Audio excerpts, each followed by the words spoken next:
Oh, maksudnya biar info ya.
Before starting this event, please, Honorable Chief of Research Organization of Electronic and Informatic Research and Innovation, National Research and Innovation Agency BRIN, Republic of Indonesia, Dr. Budi Prawara. Honorable all the speaker, Dr. Tadashi Sasakawa, Honorable Dr. Susilo STMD, Honorable the Chief of Electronic Research Center, Dr. Yusuf Nurwijayanto, please sit bit in here.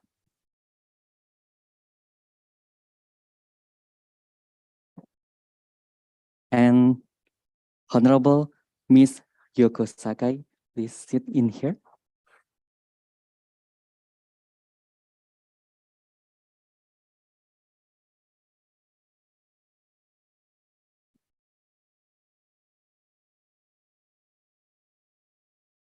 Honorable Chief of Research Organization of Electronic and Informatic Research and Innovation, National Research and Innovation Agency BRIN, Republic of Indonesia, Dr. Budi Prawara. Honorable Director and Deputy Head of QZSS Strategy Office and SPS Cabinet Office, Mr. Kenji Numata. Honorable the Chief of Electronic Research Center, Dr. Yusuf Nurwijayanto. And Honorable all the speaker, Dr. Takahiro Yamamoto, Dr. Tadashi Sasakawa, Ms. Yoko Sakai, Dr. Susilo STMT, Dr. Manadar Dinas, Dr. Lin Yola, and Mr. Wono Sardono. Assalamualaikum warahmatullahi wabarakatuh. Om Swastiastu, Namo Buddhaya, Salam Kebajikan. Good morning, good afternoon everybody. I'm Berlian Irawan, will guide this event. And welcome to joint seminar between BRIN and Cabinet Office of Japan with topic potential use of Japanese positioning satellite QZSS and QZSS satellites availability in Indonesia today, March 9, 2023. Ladies and gentlemen, for the first opening remark, please welcome the Chief of Electronic Research Center, Dr. Yusuf Nurwijayanto.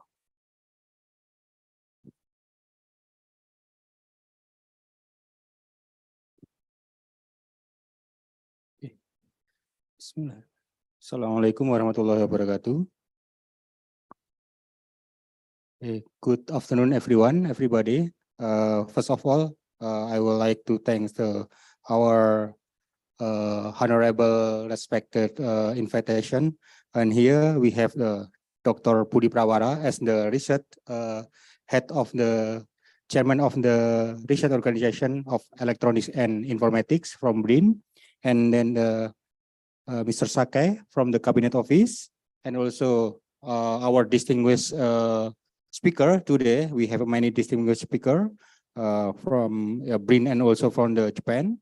The first is Dr. Susilo, and also the Dr. Dines, and Lin Yola, Dr. Lin Yola, and then the Dr. Sasakawa, and then the Mr. Wono, and finally is Dr. Yamamoto.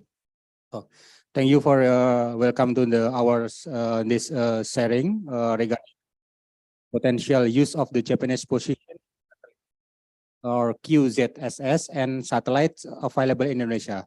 I think this is a very important for us to make sharing this session, and we can make this satellite to purpose of in our application in Indonesia especially. Okay, maybe in the future we hope we can make a collaboration with this satellite and also this application in Indonesia, and we hope and make a collaboration and make some deep synergy and activity in research and innovation.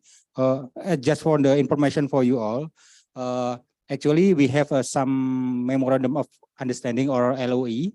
Actually, currently we already finished the how to say in the draft from our legal and also on the Japanese side, but we wait for the signing and also ceremony. Maybe in the future will be declared soon. I think it's all of my speech today. Thank you for all participants. Also, thank you for our organized event, and thank you for everyone in here. Thank you very much. Assalamualaikum warahmatullahi wabarakatuh.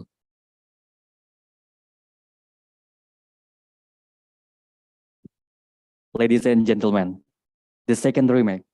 Please welcome the Chief of Research Organization of Electronic and Informatic, BRIN, Dr. Budi Prawara.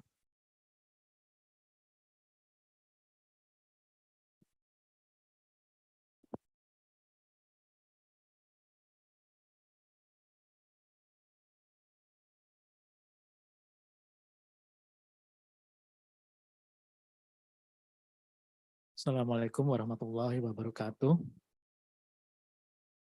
Selamat siang, salam sejahtera untuk kita semua.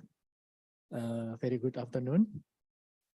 Our distinguished guest, Mr. Kenji Numata, Director and Deputy Head of QZSS Strategy Office and SPS Cabinet Office, Dr. Sasakawa Tadashi, Executive Advisor of National Space Policy Committee of Japan,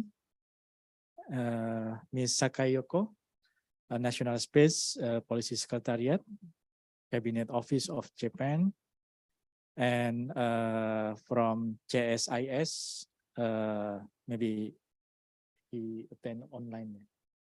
The University of Tokyo, Dr. Manandar Dines. From Magellan System Japan, Mr. Wono Sardono, Core Corporation, Dr. Yamato Takahiro. Juga mungkin Bapak Deputi Pemanfaatan Riset dan Inovasi BRIN ya, atau yang mewakili Bapak-bapak kepala OR atau yang mewakili dari ORPA, ORKM dan OREM, serta para kepala pusat riset beserta kepala pusat dari instansi yang lainnya, kemudian perwakilan dari BHKS BRIN, dan tentunya Pak Dr. Yusuf Nur Wijayanto selaku host pada acara di siang hari ini. Distinguished participants, ladies and gentlemen, we are pleased to welcome you to this Space Utilization Technology Exchange Seminar organized by Agency for Research and Innovation of Indonesia together with National Space Policy Secretariat of Cabinet Office of Japan.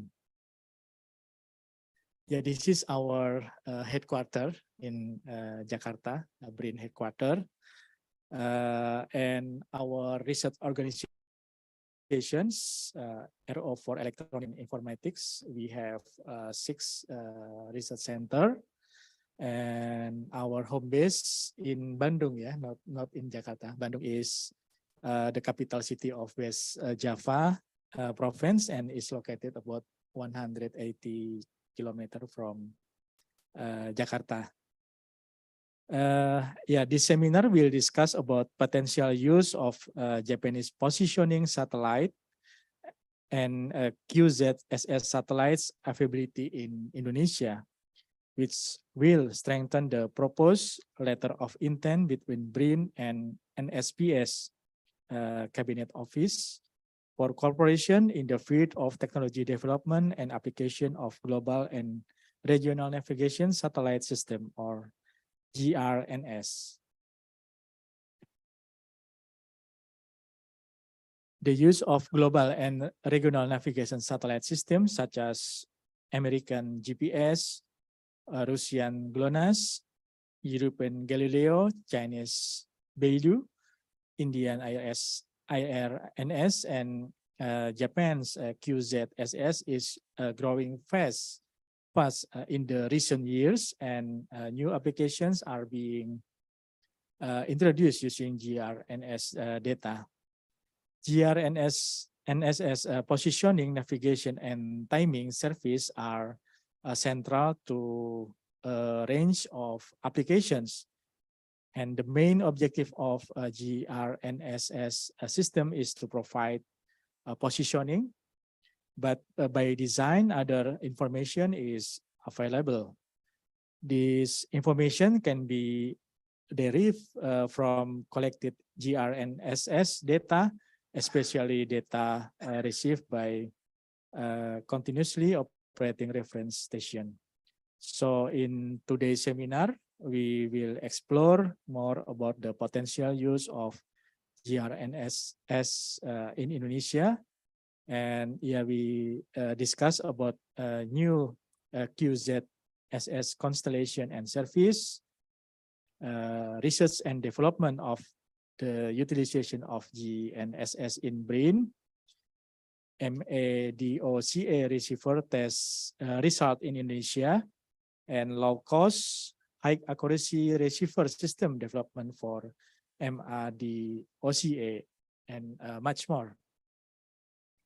I thank you all for your participations in this seminar, especially to all presenter. And again, I want to thank you all for taking time out of your schedule to be here today.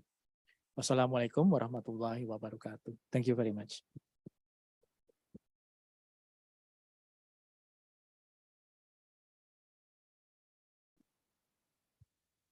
Thank you, Dr. Budi Prawara. Okay, ladies and gentlemen, next opening remark will be delivered by Director and Deputy Head of QZSS Strategy Office, NSPS Cabinet Office, and please welcome Mr. Kenji Numata. Thank you very much. Thank you very much for the introduction. Can you hear me? Yes, we can. Thank you. Dear Dr. Budi Prawara, Chief of Research Organization of Electronics and Informatics, National Research and Innovation Agency, BRIN, dear distinguished guests, and ladies and gentlemen, good afternoon. I'm Kenji Numata from Cabinet Office. It is my great pleasure to organize today's Indonesia-Japan hybrid seminar with great support by BRIN. Also, I would like to express my sincere gratitude to all of you for participating in today's our bilateral space utilization technology exchange seminar. We, the National Space Policy Secretariat, Cabinet Office in Japan, signed a LOI with 6 organizations related to satellite-based positioning in Indonesia in October 2018, and established the QZSS Technical working group, which had created opportunities for seminar and demonstration tests before the COVID-19 pandemic. However, this LOI has already expired. Today, we are very pleased to be able to promote this kind of technical exchange again under the new LOI to be signed up with BRIN, despite the temporary suspension due to the COVID-19 pandemic. So we hope that technology utilizing QZSS will further progress by having local institutions and companies research, develop, and use QZSS. And we have decided to hold this seminar to exchange information and cooperate in further technological demonstrations and other activities. Since the use of Madoka PPP requires a dedicated receiver, we have invited Dr. Denish of University of Tokyo and Japanese receiver manufacturers to give us presentations today. I hope you find these helpful. And I'm also very much looking forward to hearing about the research and development regarding GNSS in Indonesia today. In your country, I believe that BRIN is truly the core of technological innovation and the organization that will lead the GNSS utilization and technology development in the future. And the QZSS geostationary satellite is located over Kalimantan Island and west of Sumatra Island. And therefore, Indonesia is the country with perfect reception environment of QZSS signals. I hope this seminar will be the first opportunity for technical exchange and will help BRIN to develop further innovations in the use of QZSS in the future. Finally, before closing my remark, I would like to extend my sincere gratitude again to Dr. Fajar and Dr. Reza of BRIN for the great collaboration and support to make today's seminar possible. I hope you enjoyed today's seminar and we could further deepen our cooperation. Thank you very much. Okay. Thank you, Mr. Kenji Nomata, from the remark. Okay, ladies and gentlemen, next photo session. We would like to invite all participants to come and join in there. So please welcome honorable ladies and gentlemen from in there. Yes, yes, sit down in there to take the picture about this photo session in this seminar.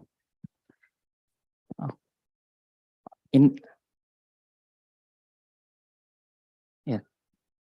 So yeah, because the background in there. Okay. So please help the team about this. Take the picture about honorable, the ladies and gentlemen, the honorable, to take the picture, and the all participants take the picture in the background of the potential use of Japanese positioning satellite QZSS. Okay. And for virtual participant, what you kindly turn on your camera as we will take screenshot.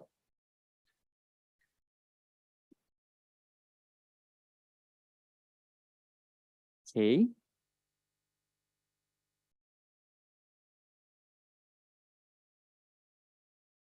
And then continue all participants. Okay, take the picture and this photographer.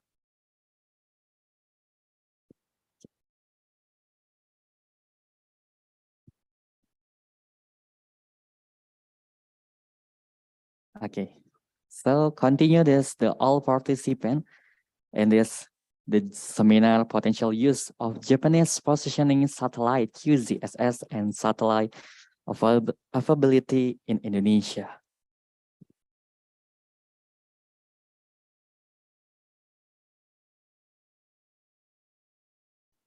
And for virtual participant, would you kindly turn on your camera as we will take screenshot.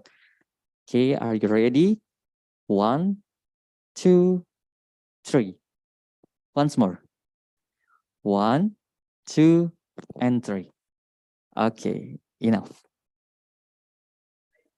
Thank you for attention for all participants, and please, ladies and gentlemen, please return in your place.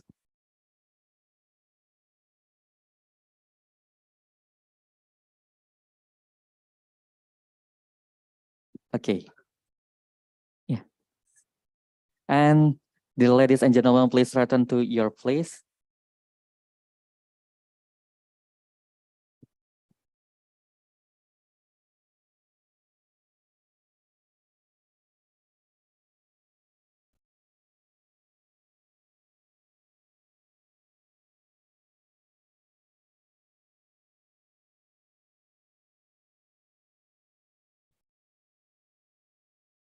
Ladies and gentlemen, I'm not only one, but I have the friend, Miss Marcelia. Please welcome Miss Marcelia.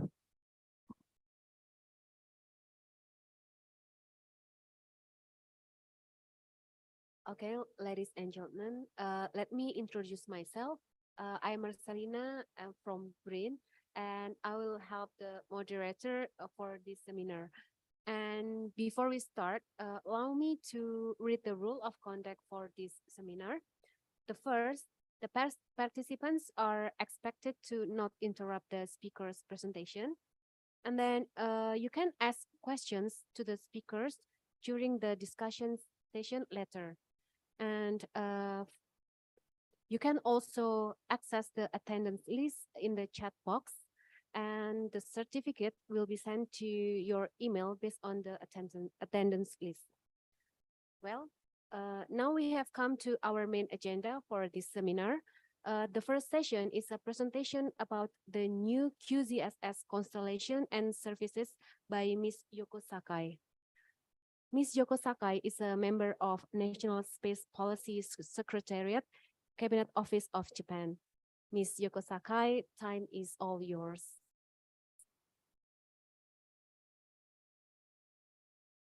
Yes, thank you for introduction. Could you show my slides?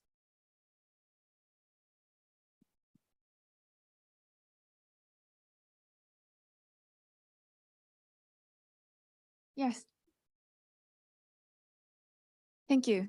Again, this is Yoko Sakai from Cabinet Office, and I will talk about, thank you for this opportunity, and I will talk about new QZSS constellation and service today. So next slide, please. As the previous one. Yes. Okay, thank you. Yes, so, maybe some of you may already know, but currently Cabinet Office operates 4 satellite constellation as shown here, and we provide GPS complementary service and GNSS augmentation service and messaging service. And the ground track of the 4 constellation is as shown here, and there are 2 master control centers located in Hitachi-Oda and Kobe for redundancy, and 7 telemetry tracking and control stations and over 30 monitoring stations around the world with the cooperation countries. So in Indonesia, one of the monitoring station is in Makassar. So thank you for your cooperation. So the next slide, please.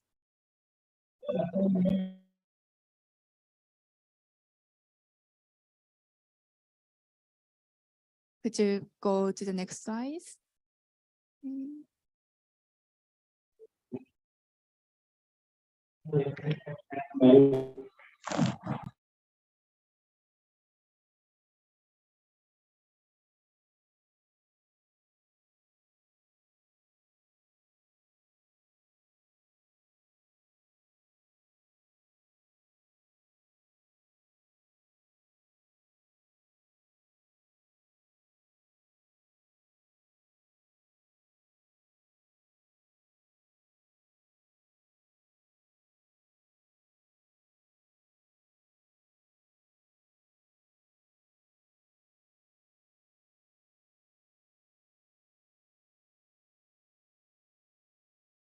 Thank you very much. Yes, this is the next slide. So now QZS-1R, the successor of the first QZS, was launched in 2021 and stably operated since March 24, 2022. And the next slide, please. Okay. Next, yes, okay. And additional 3 satellites, QZS-5, 6, and 7, is under development now. And these 3 satellites were originally scheduled to be launched in 2023. However, the schedule has been changed due to the delay in development of H3 rockets. And the 3 satellites and upgraded ground system are proceeding as planned. And in the new constellation phase, PNT service using just only QZSS under certain condition, and other new service such as message authentication, Madoka PPP, which is a target of this seminar, and extended revolving system will be available to users. So next slide, please. And this figure shows the ground tracks of 7 constellations. And this constellation aims to be visible more than 1 satellite at high elevation angle in Japan, and to be visible more than 4 satellites for a long time in Japan to get better dilution of precision. And as you may know, as you can see, over the Indonesia, we have some constellation satellites. So here are the very good environment, reception environment. Yes, thank you. And also additional 3 satellites have a new function, which is inter-satellite ranging capabilities, and between satellites and ground system ranging capabilities. And this improved the accuracy of user positioning in future. Yeah. And the next slide, please. And also, we are now developing new services toward the 7 constellation. And the one is QZSS Navigation Message Authentication Service, QZNMA, which will be launched in 2024 to enhance the resilience against the spoofing attacks of the message. So that interface specification is now available on our website. So if you are interested in it, please show that. And the next slide, please. And the next, QZSS has already distributed weather information related warning created by the Japan Meteorological Agency since 2018. And we will add disaster information to the signal for domestic and also Asian Ocean region after 2024. So now we're conducting demonstration, and we have just concluded the agreement with the University of Indonesia recently. So thank you for the cooperation. So the next slide, please. Yes, and the Madoka PPP service we are now developing toward the 7 constellation. And the trial service of Madoka has begun since September 2022 for Asian Pacific region. And the operational service will start no later than 2024. And we have Mirai GNSS monitoring station network system for the stable operation of Madoka PPP. And also we are now developing the new additional function for Madoka to reduce initial convergence time. So we plan to transmit ionospheric correction data from 2024. And now we are demonstration will be conducted in cooperation with partners in Asian Oceania region to promote technical understanding and consider feasibility to apply Madoka to the user applications. So the next page, Brian. And here are the specification of Madoka, and you can see the details on the WAR's website, but this is the brief specification. And I would like to complement one point that about initial convergence time. the PPP service is provided by the different providers, but the initial convergence time, the definition of initial convergence time is different from providers. And Cabinet Office defined it's the time for the 95% errors to achieve below 30 centimeter in horizontal and 50 centimeter in vertical with under open sky condition with dual frequency receivers for serving. So now you can see the current Madoka PPP, it takes 30 minutes to convergent. However, the next slide, please. However, I will introduce the actual performance during the trial service. So this graph shows one of the PPP results based on the data from IGS monitoring station in Malaysia in last December. And the red line showed the 30 centimeter in horizontal and 50 centimeter in vertical line.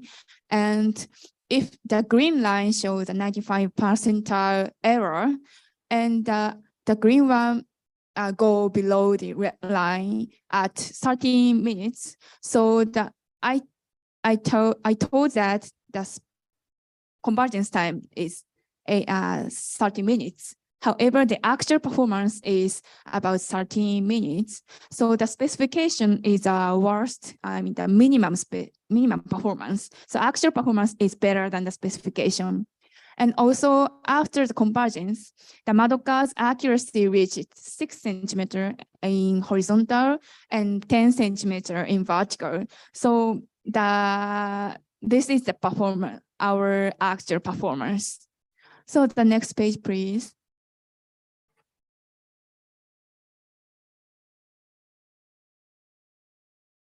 So I will talk about application example quickly. So now approximately 390 products are compatible with QZSS, so such as autonomous driving and buoy for real-time ocean monitoring and wearable terminals showing disaster message, and also drone for logistics or agriculture use. And as the products increase, the GNSS receiver and chipset prices has coming down. The next page, please. And I will introduce about the Madoka demonstration project. Now, still Madoka is in trial service, but we had some collaboration demonstration in the past, such as autonomous driving of trucking or EVs, and also drone for the harborside applications or plant observation and so on, and also mapping and soil volume measurement and so on. So we would like to continue to encourage the practical application through such kind of demonstration projects. And also, we believe that some application using domestic augmentation service can be used can use Madoka PPP. So this is one of the example. This is the autonomous navigation vessel system, and Japanese company announced the launch of autonomous navigation vessels, and this is a centimeter level augmentation service for domestic is used for this vessel, but Madoka may be used for such kind of maritime application. So that's next slide, please. Okay. And also buoys for real-time oceanographic observation. Madoka could be used similar application. So this buoy has receiver and observe XYZ and uses AI to estimate wave heights and flow directions in real time. Okay, the next slide, please. And the last example is artificial fishing with construction seabed. So RTK, which is the very accurate positioning method, was not available offshore. So domestic sentimental level augmentation system can be used, is used for the construction on seabed, and also membuka could be used for such application. Okay, the next slide, please. Okay, finally, I have some promotion, small promotion about Mirai. Mirai is the system to gather GNSS monitoring data from all over the world, and you can download real-time data and archive data on the website. So, and also that GNSS data is kindly provided by the international and national partners, and we welcome cooperation updating it. Okay, the next slide. Okay, so here are summary. So QZSS 1R has launched on 2021, and for the next generation 7 satellite constellation, QZSS 5, 6, and 7 again. And membuka PPP is in trial service, and the new service QZNMA and additional early warning service for domestic and Asia Pacific are under development. And also utilization of the QZSS service is definitely spreading. Yes, so that's all of my presentation. Thank you for your attention. Thank you very much, Ms. Yoko Sakai, for such an informative presentation about QZSS constellation and services. The next session is a presentation about research and development of utilization of GNSS in BRIN by Dr. Susilo STMT. Dr. Susilo is the Chief of BRIN Geospatial Research Center. Dr. Susilo, time is all yours.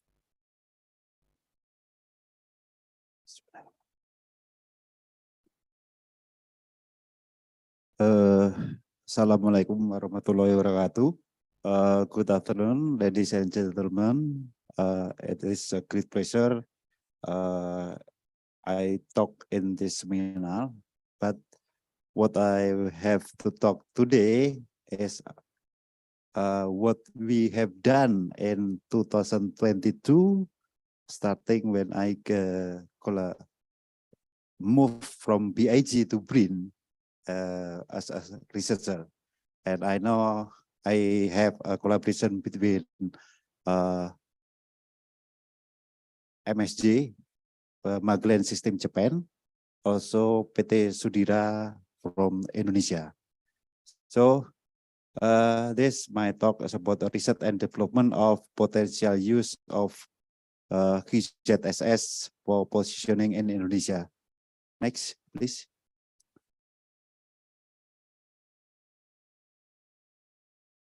Next.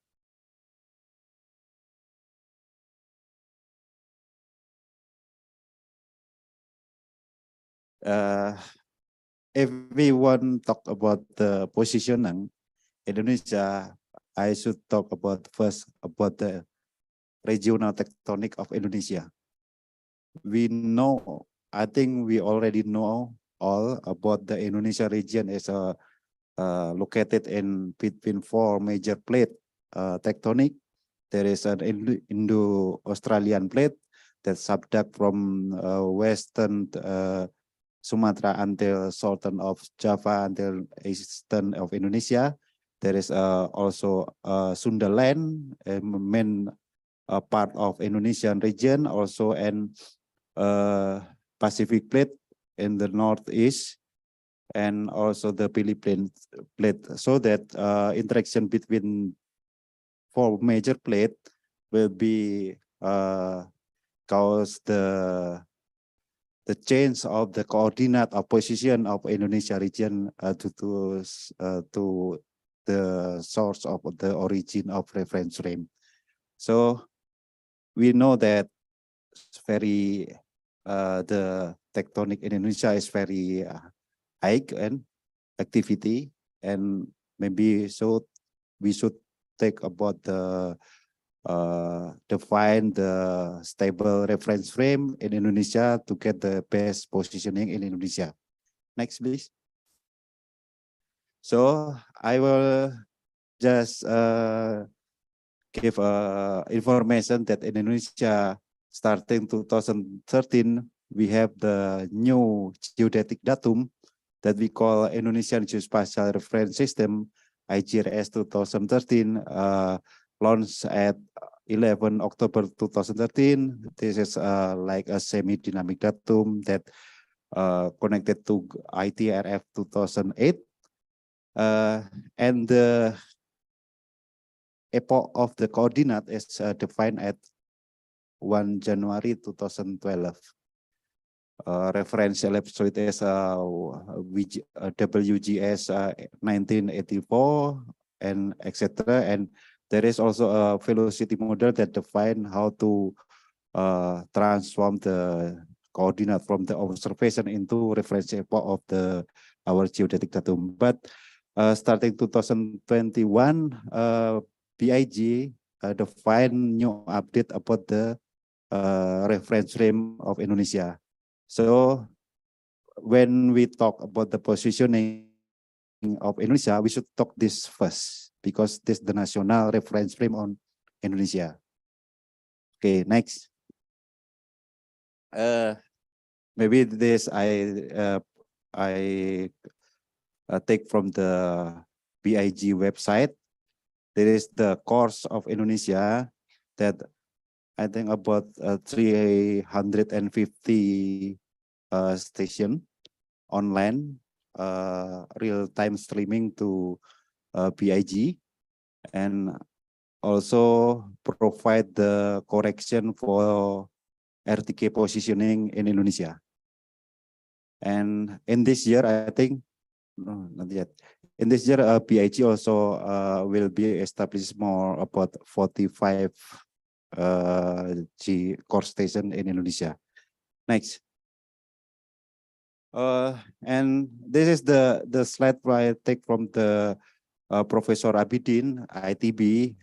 We already know if we talk about the GPS positioning before we know about the GNSS, because the first time it's a GPS launched by America. There is a survey mode and navigation mode, and there is several absolute of different method. There is post-processing, also real-time. And what we talk about the QZSS in this part, the PPP positioning method. I think that this because the QZSS will be give the correction about the orbit and clock satellite. Also, Ms. Yoko already mentioned will be in the next year will be put also give the ionosphere correction. That's right. Okay, next. So what we have done with the QZSS service in Indonesia, actually this activity, our collaboration between Unitomo University in Surabaya, also supported by MSG Japan, PT Sudira, BRIN, University of Brawijaya, etc. We have put the testing, we have test Madoka QZSS correction for mapping using the UAV or using the drone. We put the MSG receiver in the drone, and we take we paying about 10 hectares area, and in this system using this drone, there is no synchronized between camera and GNSS.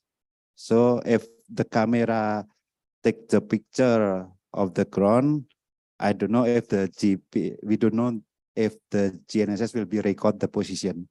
Sometime the different time between recording position and recording to take the picture. Using this system, we see one divided by 5,000 mapping skill, but it will be improved in our knowledge if there is a synchronized between camera and GNSS. And this result already published in Geographica Technica quartile 2 of International Journal. This thank you to MSJ and also the others agency to support this. Next. And during the 2022, I am already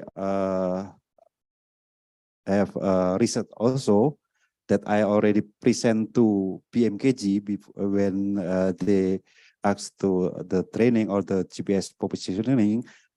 It is about the potential PPP Maduka correction for tsunami and earthquake early warning. The traditional GNSS positioning, actually GNSS data coming from the station using the real-time kinematic in the processing center and display the real-time displacement and velocity waveform. But if we use the PPP Maduka from QZSS, we can directly have a real-time displacement and velocity waveform. So we have the directly data from this data from the remote area. We can estimate the magnitude of earthquake, SIGMAP, also moment tensor, and also to have the modeling the kinematic distribution of this earthquake. I tried to, but this not use the PPP because I did this by post-processing using the open source software. This show that the GNSS displacement and velocity waveform can help to estimate magnitude more quick than data from seismometer sensor. There's already several many papers in journal talk about the magnitude estimation from GNSS data. And this concept already submitted to BRIN funding. What we call Pak Budi Indonesia Maju, RIM, Research Innovation and Indonesia Maju. Bahasa Inggrisnya nggak tahu saya. Okay, next. This is the system. Actually, we have the GNSS data and we have the Maduka receiver, MSG receiver, Pak Rono ya, MSG receiver, and from the MSG receiver we have the several using the Raspberry Pi, and we connected to the internet, and we show the result in the web-based server and database server. But for now, this actually I shut down this website because there is another result, another purpose to use the website. We built the MSG module, and we built the input and output, and this is the progress of this receiver. Next. Okay, this is the new one, smart antenna for high precision positioning. Already did and ready to untuk memproduksi apa Pak? Ready to product. Ya, ready to production. This very accurate, maybe below 5 centimeter in static. Next. This is the MSJ QZSS Hotsu system that will synchronize the camera and the PPP Madoka positioning in the drone. We will test this next month, and I think the result will be very good, better than the other one. Next. And Pak Surono from MSJ also already test the QZSS for heating, and the result is, I think, is very good. This is the normal distribution of the result. Okay, next. This what we have to do next. BRIN will continue to work with MSJ on some following topic about the magnitude determination, collaboration between BRIN, BMKG, MSJ, Sudiro, maybe BIG also in here, or maybe later cabinet office can support this collaboration. Also real-time jenis reflectometry, BRIN, MSJ, Sudira, EOS, NTU, QZSS PPP comparison with Indonesian geodetic datum for the positioning. Also georeference in UAV using Hotsu system, also heading and landslide monitoring using the new Madika correction. Next. This for GNSS monitoring, GNSS reflectometry monitoring. I use this receiver to record the reflector from the signal reflection from the water, and we call to estimate the height of the water. Next. This the good one. This the last one and the good one. This is the our workshop. Actually, this Mr. Bayu workshop that we can meeting together and here. Yeah, this you can see this our workshop. Next. Thank you very much. That's all.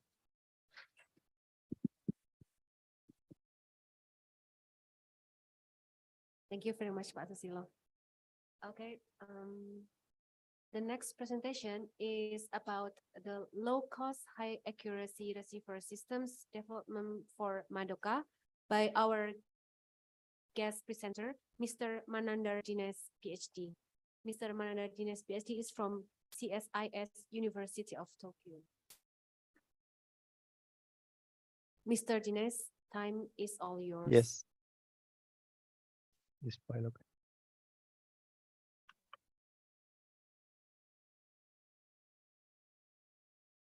Okay, let me put in the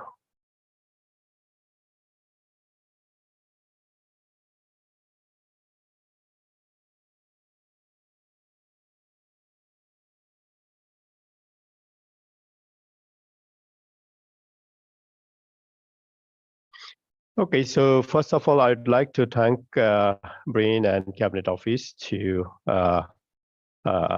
give me this opportunity to present our work on Madoka. And basically, today I'll be presenting on how low-cost receiver system can be used for Madoka for high accuracy. Before that, I would like to give you a little bit of a background. There are several slides. I will skip some of those slides. I suppose that many of you know it, but when we talk about Madoka, we need to know a little bit some other background information. So if some of you are new to GNSS in the different types of signals, I will give some background information first. As you know that when we say GNSS, it means that it's GPS, GLONASS, Galileo, Beidou, and QZSS and Navi. There are 6 systems in the currently from different countries. And if you look at this chart on the right, let me just change my mouse pointer. Okay, yeah. So, and also we talk about frequency, L1 band, L2, L5, L6, and we say multi-frequency and multi-GNSS. That means we are combining different types of satellite system, GPS, GLONASS, QZ, Galileo, and so on. And when we say multi-frequency, means basically more than one frequency, either L1, L2, or L1, L2, L5, or like that. And if you look at the Japanese satellite system, the QZSS, here you can see many different types of signals in different frequencies. For example, you can see L1 here. There are so many frequencies here, so many signals, sorry, not frequencies, so many signals in this frequency. It's very crowded. Okay, almost all the service providers, they provide signal in this frequency. Also, now QZ has a L1CA, L1C, L1S, and these type of signals. And here we have a Madoka. It's not only Madoka, we call the L6 band, and L6 band broadcasts two signals, two correction signal. One is SILAS in L6D channel, and another one is L6E, we call Madoka. Okay, so there are two high accuracy positioning services, SILAS and Madoka in the L6. And also QZSS has a L5 here, L2, sorry, and this is L5. Okay, so QZSS broadcasts all types of signals here. It's very crowded actually, L1, L2, L5, and L6. So it's a very crowded system actually, the satellite.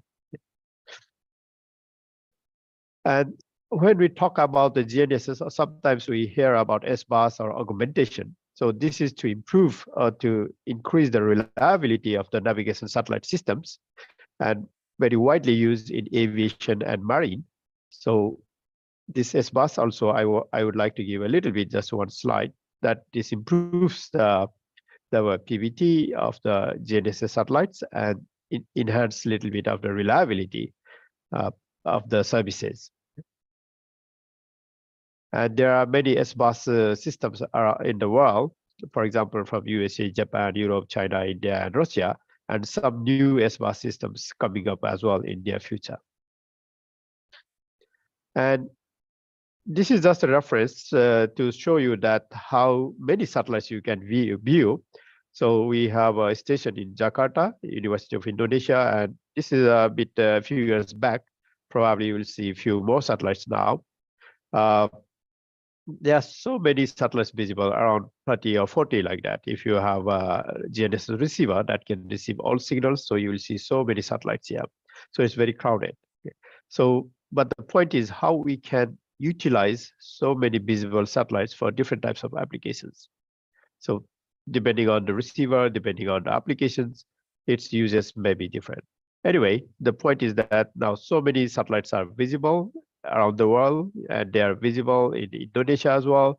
But the thing is that how we can utilize the signals from these visible satellites. And this is just one slide to show that the QGS was declared officially operational on 1st of November 2018. The first satellite was launched in 2010, and then it's officially declared that now you can use it, and this is fully operational, and you can rely on the services from the QGSS. And this is a summary of the QGSS signals that are being broadcasted now. You can see many different types of satellites. There are 5 satellites, but this QGS1 is now as a spare, so no signals are used for navigation. And this is replaced by QGS1R satellite. So this is now we get the signal, and then we have a 2, 3, and 4. So we have we can see 4 satellites at the moment. And as you saw the previous presentation from Ms. Sakai from Cabinet Office, there will be 3 more satellites launched next year. And I would like to summarize some specific services. I mean, the meaning of specific means that sort of a special which other satellites at the moment do not provide, or they are planning to provide in near future. For example, QGS has a very high accuracy positioning services called SILAS and Madoka. And then also it has a DC report or early warning message. Disaster crisis report is officially called DC report in the document, but this can be used for early warning message for applications related with natural disaster or disaster related applications or management things. And there are QMP service, and also very new one is a signal authentication, which will be available probably next year when new satellites will be launched. And now we go to the low-cost receiver systems. So the reason I'm showing this slide is this is a graphic interface of one of the software called uCenter. And even the low-cost receivers, now you can see all the satellites are visible, I mean tracked. It can track the satellites, for example, GPS, SBAS, Galileo, Beidou, and QZSS, and GLONASS. And there are so many signals the receiver can track, and this is a low-cost receiver, L1CA, E1, B1, and even the early warning message of the QZSS that's coming in L1S can be tracked, and this is also used for the sub-meter accuracy signal from QZSS. And some of these low-cost receivers also are multi-frequency or dual frequency. They can track L1 and L2 or E5B. E5B is very near to L2. So Galileo doesn't have a L2, but it has a E5 signal, and E5B is near to L2. So L1, L2, so this is a dual frequency receiver. And we use this receiver for MADOCA or RTK. This can be used for high accuracy data processing. And currently, I think from last year, also L1, L5 compatible receivers, low-cost receivers are now available in the market. And these low-cost receiver, if we would like to use for high accuracy, they should output the raw data. And when we say raw data, the receivers should be able to output quote phase data and the carrier phase data. So these two data are necessary. Some receiver that if they don't output the carrier phase data, so we can't use for high accuracy. So this is important. So we need to check whether those receiver output the carrier phase, quote phase data, and some other data that are necessary to compute the RTK or MADOCA or even CLAS. So if they output those raw data, we can use the receiver for high accuracy. Now, let's see how we can improve the accuracy. For example, this is a sample of the GNSS output data, and this red dot shows the accuracy. This is a standard accuracy, or we call single point positioning. We don't do any RTK or PPP correction here. We just put the receiver on and log the data for some time. And if you plot the horizontal scatter points, X and Y, or lat and long, the errors will be like this.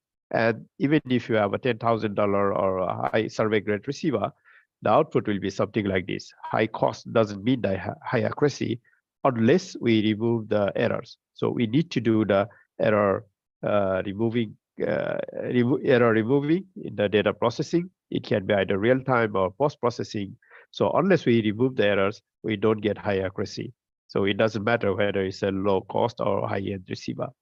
So this is what we get in general, unless if we don't remove the errors.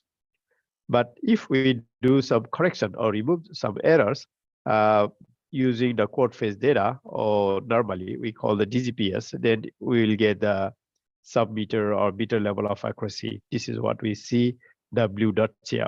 And this data is processed from the same set of data. The red one, we don't do any error correction here. Then we do some error correction using the DGPS technique.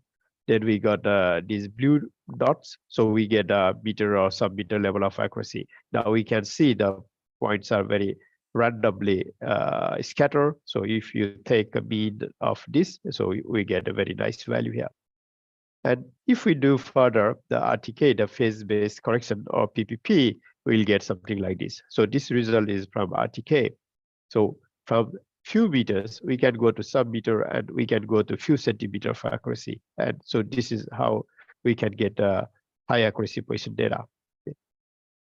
Now, if we do this type processing, we get a centimeter level of accuracy. But to go from this few meters to centimeter, we need to do different types of data processing, and also we need a different type of other infra-related services, or like the base station and all. So just to summarize, for example, many of you are doing the GNSS data processing. You will get the base station data and rover data. the field data, and then you do the post-processing, or you do the real-time kinematic, or in the real-time or post-processing mode. And if you don't do any error correction, so you get something like this, do the DGPS, you will get something like this, the scatter points, and then the RTK, the phase correction, phase processing will give you the centimeter level of accuracy. Okay? And we do this during the trainer. During the training, in our training, we give the sample data and we ask the participants to do the processing in different way, and they can see themselves how each data set will output different type of accuracy based on the data processing methods. And when we talk about the low cost receiver, so what is the definition of low cost? So there may be different meaning of low cost. For some people, even $5,000 or $3,000 may be low cost, but this is sort of our definition for low cost. So when I say low cost means actually it should be within $100 and should give accuracy better than 100 centimeter, sub-meter level, and also the weight. Okay, it cannot be so big. It should be very small, 100 grams, something like this. So I said 100, 100, and 100. But at the moment, it's a little bit difficult to have this level of cost and size. So currently the cost is around $300, and it can provide about 10 to 30 centimeters of accuracy. And also the weight is around 300 grams. This is including the antenna as well. But if we want to go to centimeter level, so the requirement is a little bit strict, and the cost may go a little bit higher, but still the centimeter or decimeter, we need almost the same level type of receiver and same type of similar type of antenna. Okay. And the price nowadays also very much similar. So I think within that $300 to $500, we can have this decimeter or centimeter level of a receiver system. And today, the receiver that we are going to talk is within the $300 to $500 range. And now the point is why we can get the high accuracy. So I would like to give a little bit background again. The signals are coming from the satellite. Okay, the satellites are moving, and the satellites, when it's moving in the orbit, it has an orbit error because there may be very small drift when the satellites are moving. And these orbit errors are periodically corrected, but this correction takes place only at certain interval of 1 hour or 2 hours. So these orbit errors have to be corrected. And then also those satellites have a very high accuracy atomic clocks. And these atomic clocks, although very high accuracy, they may have a very, very small drift, and that has to be corrected as well. So if we can correct satellite orbit error and the satellite clock error, so these errors can be removed totally.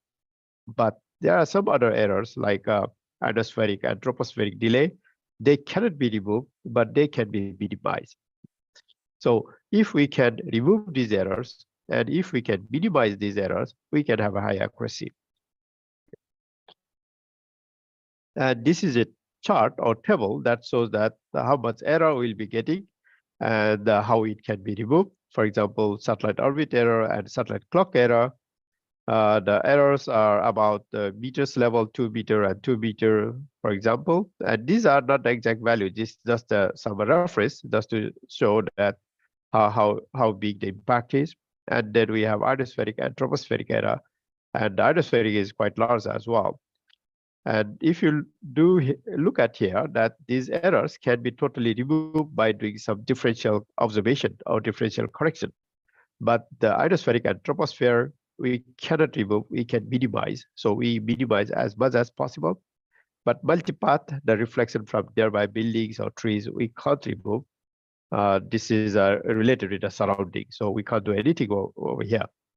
Of course, there are some antennas that do some multipath mitigation and all, but it's quite difficult as well. Anyway, so we can remove orbit error and clock error, and we can minimize ionosphere and troposphere. Now, the MADOCA, why we can get a high accuracy from MADOCA is because we can remove at least these two errors in the receiver, because the way how to remove errors, the correction information are provided from the MADOCA receiver.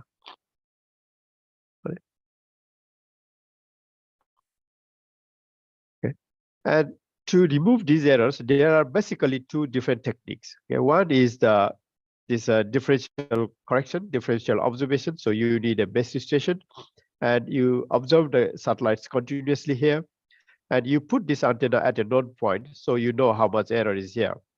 And then you send this observation data to the field, to the rover, and then this rover can do the computation to do the error removal technique here, to remove those satellite orbit error, clock error, and ionospheric and tropospheric modeling. So the rover can work here. But the point is that this type of base station has to be within certain distance, for example, within 40 kilometers to have a high accuracy of a few centimeters. If the distance is very large, the space condition, ionospheric and tropospheric, over here and over here may be different, and it may not work properly. And also they need to see the same set of satellites. For example, here satellite number 28, the base station cannot see. So this satellite is not used. Yeah. So if you go very far, the visible satellites may be different, and you don't have enough common visible satellites, so it may be difficult. So you will not be able to maintain the accuracy of a few centimeters. Yeah. So this means that if you want to cover Indonesia, the whole country with the RTK, then you need lots of this type of base station. And Indonesia is a very huge country. You have a very huge land, and also you have a very huge coastal, also the marine, sea area. In the sea area, it's almost not possible to put a base station. So how to cover the whole country is a big issue. And if you want to put with the average radius of 40 kilometers, probably you need many thousands of, several thousands of base stations to cover whole Indonesia. And that's a lot of money. And also it's not only setup, but also the operation and maintenance is quite expensive. And another problem is when you have a base station, you need a continuous power supply. And then you need some data link to send the correction data from the base to the rover. So you need a communication link as well for real-time operation. And many island or many remote area, they don't have electricity, probably they don't have a data communication link, like no telecommunication, nothing there. Very remote areas, and if you need to do field survey, that may be very challenging as well. So these are some limitations of the RTK, but of course you can put temporary RTK base stations while you do the survey, but that will be just a temporary solution, not the long term. Okay. So to avoid or to improve, get over from this type of problems, maybe Madoka is a very good service, very good solution for that, because the Madoka provides the correction data from the satellite itself. For example, this QZSS satellite, the Japanese satellite, provides the correction data for satellite orbit and the clock errors. And this correction data will be sent to the receiver directly. Okay, so when you are doing the field in a very remote area in Indonesia, you need to have a Madoka compatible receiver. Then you can do a high accuracy survey, and that will give you about 10 to 20 centimeters of accuracy. And you don't need any other additional corrections to do that, because all the correction data, satellite orbit and the clock data are coming from the satellite directly.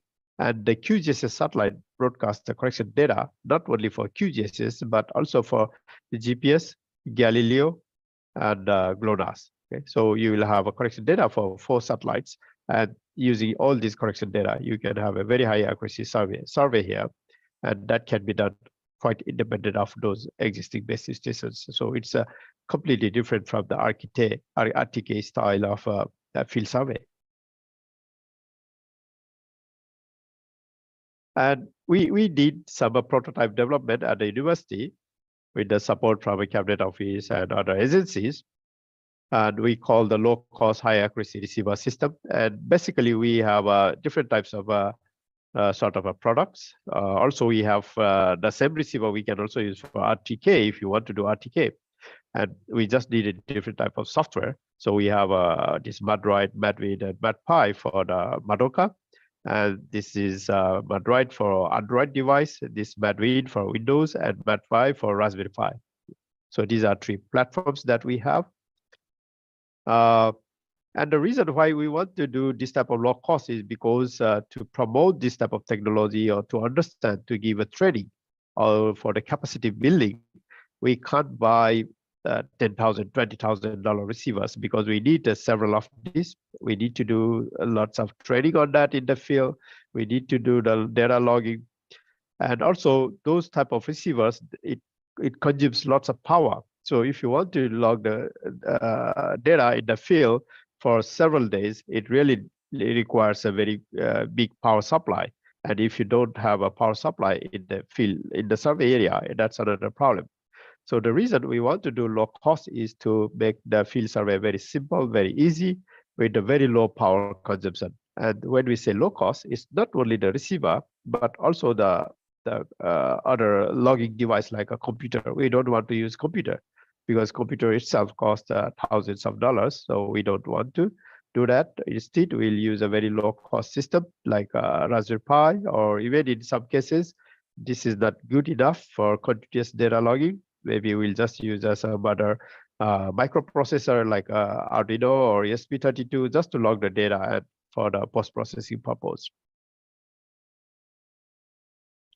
And how we can make a low cost, there are different possibilities. Basically, we use the modules, the GNSS modules, because modules are quite cheaper. And currently for Madoka or RTK, we are using the U-Blocks modules and Septentrio Mosaic. And you can purchase different types of Mosaic version. So they are already they comes in a closed box. And here you see the chips, but actually it comes with the interface as well. Okay, so you can buy those type of boards, and you just need to connect the power and other things. And if you have a software from us, you can use it for Madoka. So basically, we need to add memory controllers, and if you want to integrate with some other sensors like IMU or camera or other devices, then you need the external interface, and that's what we need to add on this. So we have a very basic type of prototype, and that can be used for many different types of applications, and software is already developed. Probably you can use for various applications as well. And this is just our development plan from 2016. So it was very crude and like this, and then slowly we started doing a little bit better, and finally we are at this stage in a very nice package using the Raspberry Pi with the touch screen display and Raspberry Pi version or Android version. You can connect this device directly to your Android mobile phone, and we have an app to run the application. And if you run this, so you will get this type of display, and you can log the data. So everything will be processed in the Android device itself. So you just need to connect the receiver here. And from here, now we are exploring more new applications. So how this can be used for other applications like space weather or other traffic management or air quality monitoring and so on. But maybe all the applications do not need high accuracy, but we are just exploring how low cost can be used for many different types of applications.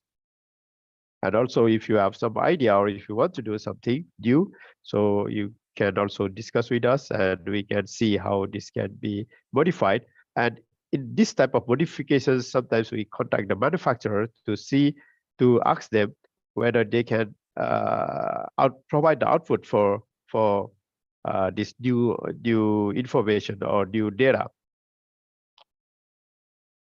And we have this type of device already developed, and this is very small size, about 6 centimeter by 6 centimeter, and this is a Madoka compatible, and this can also be used for RTK if you want to do RTK, but basically this is for Madoka. It has 2 chips inside. One is for GNSS, one is for Madoka, and we have all the necessary software called the BRIN, and this is for Windows. And if you use the software, you will see this type of interface, and it will log the data in the computer itself, and it's a real time, so you can see the results in real time, and you can also log all the raw data for post-processing purpose. So this is Windows version, This is the Raspberry Pi version. So you can connect the same device to Raspberry Pi, USB port here, and you can connect the touch screen, and then you don't need the computers or other things. And this one we are using for long time observation, unattended observation, like in the buoy in the sea, to measure the water level or like that, unattended. So we customize this a lot for unattended data observation. And for field survey, like for a small survey, if you want to do like a small survey, GIS survey with high accuracy, maybe Android is very practical. You just connect the Madoka receiver to the Android device using an OTG cable, and then use the app. Then you will get all Madoka outputs here. So this is very practical as well, and very, very easy to use because you don't need to carry all these bulky power supply units and all. And these are some of the GUIs, the screenshots of the apps that we have for Madoka and RTK. This is how the Madroid looks like. It will display the sky plot and CN0, visible satellites, and so on, and the positioning accuracy outputs over here. And there are different ways of using Madoka. Sorry, let me show you. Now, some of you may not have a Madoka receiver. You have only dual frequency GNSS receiver, but some of you may also have a Madoka receiver, because Madoka receiver at the moment is a little bit limited from different manufacturers. It's not so many brands in the market. In case if you have a Madoka and GNSS, it's okay. So you can get everything from the QZSS satellite. Okay, so you don't need any base station or anything. But if you have only GNSS receiver, like a dual frequency receiver, you have it like a Trimble or other Topcon or Septentrio or Novatel, whatever, then still you can use Madoka by getting the correction data through the internet. But it requires the internet access. And if you are in the area where you don't have a data, you can't use it. Okay. But anyway, this gives one opportunity, one way to do the Madoka, even if you don't have a correction data. I mean, if you don't have the Madoka receiver with you. This is the Madoka receiver system. Actually, this is not very important, but anyway, this is just to show that how it looks like inside this green box. So actually, we have two receiver here. One is the GNSS receiver, L1, L2, E5B compatible, the U-Blocks receiver, and another one is the Madoka decoder, Madoka receiver here. So these two are combined together to the same antenna and one USB port. But when you connect this, you will see two ports in your computer. So this is very smart design to make the cost very low. So normally people will use two antenna, one antenna going here, another one antenna going here, and two USB ports. So this will increase the cost. Okay. So we made it very, very compact here. And sorry, let me go back. And this is for U-Blocks. Also the same thing. We have a Mosaic from Septentrio. So in the case of Septentrio, we have only one module, one receiver, and that receiver is compatible with both GNSS and Madoka signal. So these are the, sorry, this is the repeated slide for Madoka again, one right. So just to show you how it looks like. And these are the GUIs for the Madrid, for the Windows version, how the setup looks like. And here you see, it gives lots of flexibility, this software. For example, if you have receiver with you, you can select RX and DX. So that means you have a receiver, Madoka and GNSS receiver connected to your computer. So you select here. If you have a Septentrio receiver, you select RX and SX, that's all. And then it will use do the Madoka correction. But if you don't have a Madoka receiver with you, then you can get the online Madoka access by selecting this button. Okay. So you can have only GNSS receiver and online Madoka. You have to select RX and online. But if you don't have even GNSS receiver, or if you have a GNSS receiver in the field, And if you want to change some settings in the receiver, you can still do the changing or the setups by accessing that receiver online. So in that case, you will select the online. Means that you have a receiver in the field that is connected to N-trip, and then you want to change some parameters of the receiver. So you can use this option to select, and you can change it. So it gives a lot of flexibility how you want to operate. And also there are different signal processing mode, static and kinematic mode. And then if you run it, start it, you will get some sort of this screen.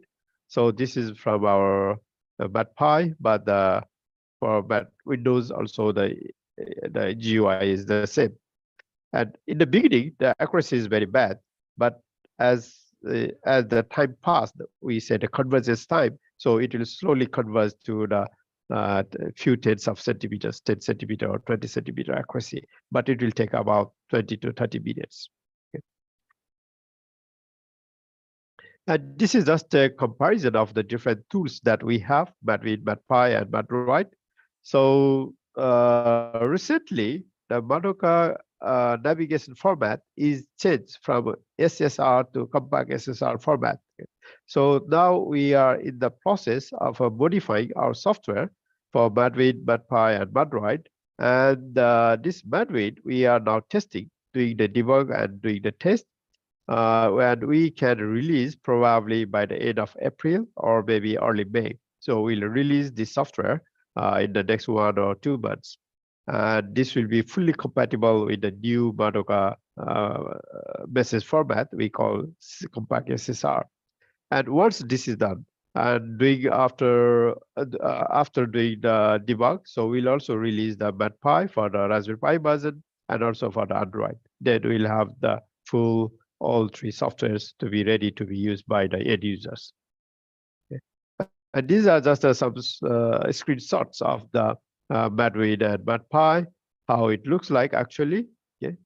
So these are the interfaces that you need to select. So this is a little bit older version. This is the older version. Now we have a new version of software, which is a little bit different from this. We have more controls here to reset the receiver, to do some convergence analysis and so on. And the good thing is that with this software, we also log the raw data. We log the 3 types of output. One is the solution. You will get the Madoka solution in NMA format. And then you also get the raw output, the raw format as it is from the receiver. So you can use this file for post-processing, either for RTK or for Madoka PPP or any other type of processing. For example, if you want to do some other analysis from this raw data, this is still possible. You have data here. And also, we log the correction data that's coming from the Madoka to a file. So you can do post-processing Madoka PPP here if you want to do it. And these are some screenshots I will skip. So this is our latest software, which is upgraded from the SSR to CSSR. So I named here new Madoka. So this is a new version, new message format, compact SSR. This is how the software looks here. Everything is same over here, but we added one more function to reset the receiver. But this is not necessary for everybody. But if you are doing research and doing accuracy analysis, maybe this reset key is very useful. And you can set the time. After 1 hour, 2 hour, 3 hour, you can do the reset. And you can see how long it takes the convergence to give you 10 or 20 centimeter accuracy. So this is just for our analysis purpose. For the end users, this is not necessary. Okay. So at the moment, we are doing the debug and the test. So the accuracy is a little bit worse than what we expected. So we need to improve it at the moment. So it's around 20 to 30 centimeters or sometimes 20 to 40 centimeters. So we need to see how to improve this. And also the convergence time is a little bit longer, 30 to 40 minutes. And we are exploring how to minimize this. It may be a problem in our software, some bugs or some other issues, or setting of the receivers, or maybe the antenna itself. So there are so many factors, and we are analyzing these things. And maybe within the 1 or 2 months, we'll be able to tell you why this happens and how to improve it, and probably our software will be a little bit better than this. So these are the actual results we log in the university in Tokyo, at Kashiwa. They are from Tokyo. So you can see this type of jump. So after some time, it converges, but this converges time from here to here is a bit long now. And we would like to see how to minimize this convergence time for the low-cost receiver. Yeah.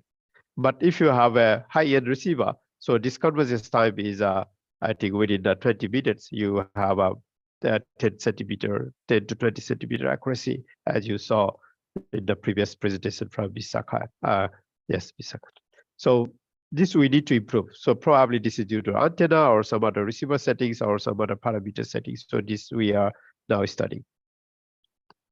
And this is one example of University of Philippines, what they did for this Madoka for water level, sea level rise measurement. Because before this, I think the receiver they have is quite expensive. So now we propose why not to use this type of low cost and the low cost buoy, make a low cost buoy and the low cost receiver so that they can deploy many of these buoys using the solar panel. And here's the antenna and the receiver is inside this box. And we modified a lot of things in the software so that they can have a long observation for months using this type of device. So we did quite a modification in this Raspberry Pi version of the Madoka for this one. But still the height accuracy is good, but it's not good enough. So we really need to see why the height is not that much good or not as expected. And one of the reasons may be the antenna itself, because the buoy is always moving in the tilting in the different directions, and the antenna may be not so good. So we plan to put some other the antenna base plate and maybe test with different types of antenna. But this will be done probably only in the next year. Next year be so from April to next 1 year. Yeah. Okay, so this is almost at the end. These are some screenshots of the Raspberry Pi version of the Madoka. This is how it looks like. And we did a lot of modifications to have to make a small file size and to log the data for several days into the SD card. And this has a SD card itself, logger. We log the data in the SD card. And also this device can connect to the Android using the Bluetooth. And once you connect by Bluetooth to your Android device, then you can send the data to the server if you have internet access. If not, at least you can download data to your Android device, or you can do some other processing as well. So to summarize, I would like to say that low-cost receivers are getting quite powerful, and they can provide high accuracy, and it's quite good for Madoka as well. So we are satisfied with the results.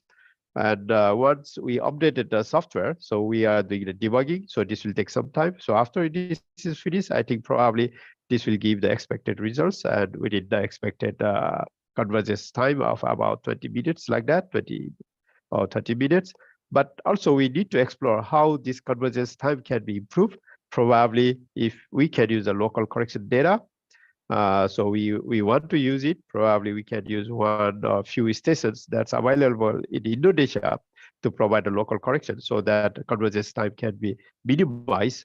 And that may be one of the things that we'd like to explore in the near future with BRIN or other agencies in Indonesia as well.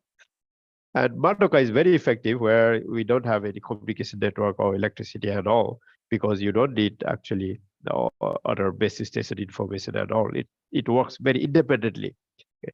So this is a very big benefit, I mean, in the case of Indonesia. Okay, thank you very much. So with this, I would like to end my presentation.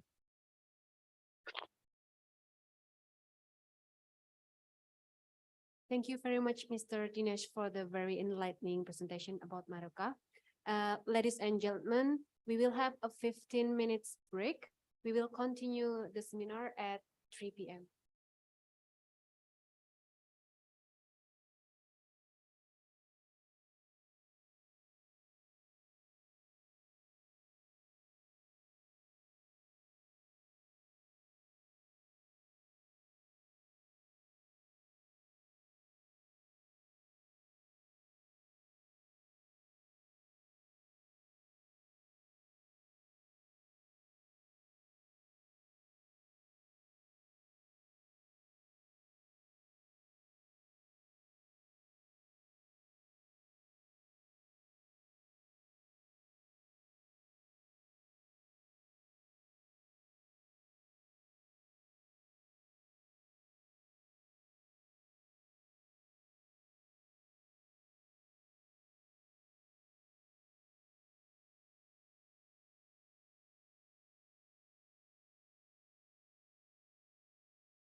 Mari kita mulai kembali acara seminar pada siang hari ini. Ladies and gentlemen, let's start our seminar again.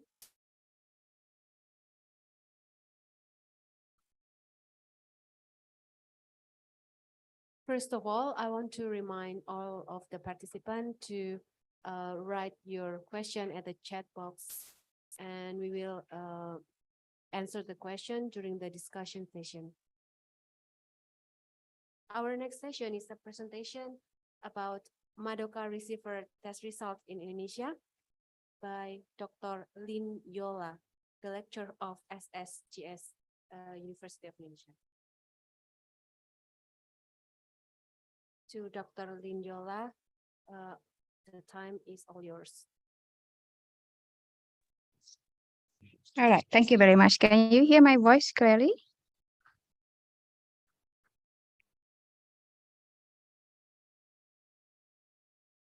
Hello?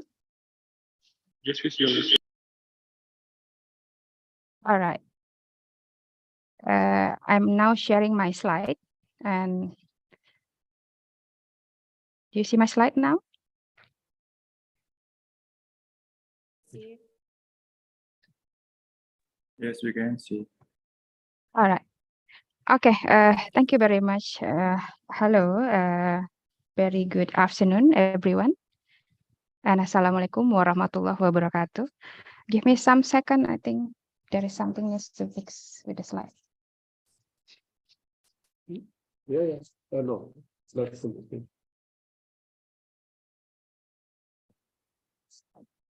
Yeah. Okay. Not here. It's not full screen. Let me fix something. You are displaying both? Okay, that's why. Right. Is it okay now? Yeah. All right. Okay, thank you very much, Excellencies, ladies and gentlemen. Thank you very much, BRIN, for inviting us to join this seminar.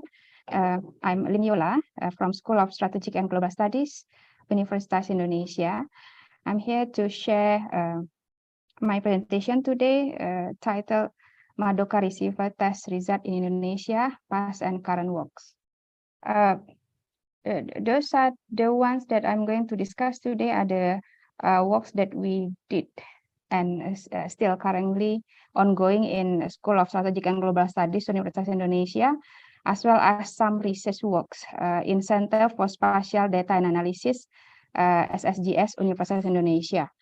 And we are actually the user of this GNSS, not really developing the technicality actually. So we are more focused on the choosing the right methodology for the urban area, for the spatial analysis in urban area and some difficult environment. And those are actually the activities that we did in our center and our school of postgraduate studies, masters and PhD students, and some are actually seminars conducted, collaborations with some countries, including the University of Tokyo, Cabinet Office, and others. As you can see here, some of them, we have some international seminars, and we have some field works as well. And we have lab activities, and as well as we also practice this in some research area, including public transportations with the master students, and some Madoka works also that we did in the field. And today I'm going to discuss about some of the selected works using Madoka PPP, because some of the works we did were using the RTK. Those are the selected one. The first one, development of the integrated technology of GNSS receiver and environmental sensor. Navigation study of urban traffic and air pollutions in Jakarta. Integrated water transportation navigation system for Indonesia coastal area. GNSS applications for Jakarta flash flood early warning system or tidal flood early warning system, and pedestrian mobility study. And those are the one that we already have some results.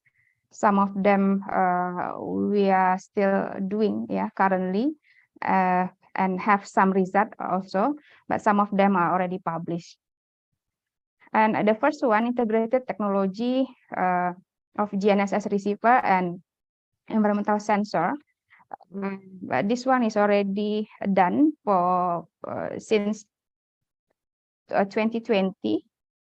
So we had the data of 3 phase of time of data collections.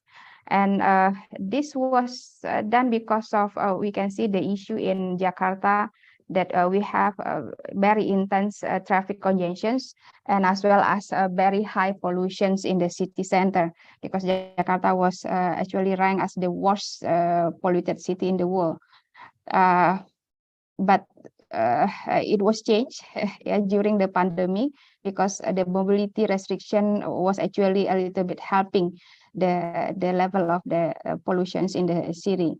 And that's why in this study, we try to integrate both of the technology of GNSS with the pollution sensor, because currently we don't have yet the integrated technology itself. That's why for this research, we try to combine the two data together and see whether it could be calibrated, and see the potentials of how to integrate the two receiver and sensor together. So we did for 3 types of timeline, PPKM micro, 2021 September, November 2021, and March 2022. But actually we did the pilot project before this timeline one, and we did for the weekdays and weekend, and as well as we did for 2 main routes of city center of Jakarta, this one and this one, and we did using the private car. And this is the navigation method that we use.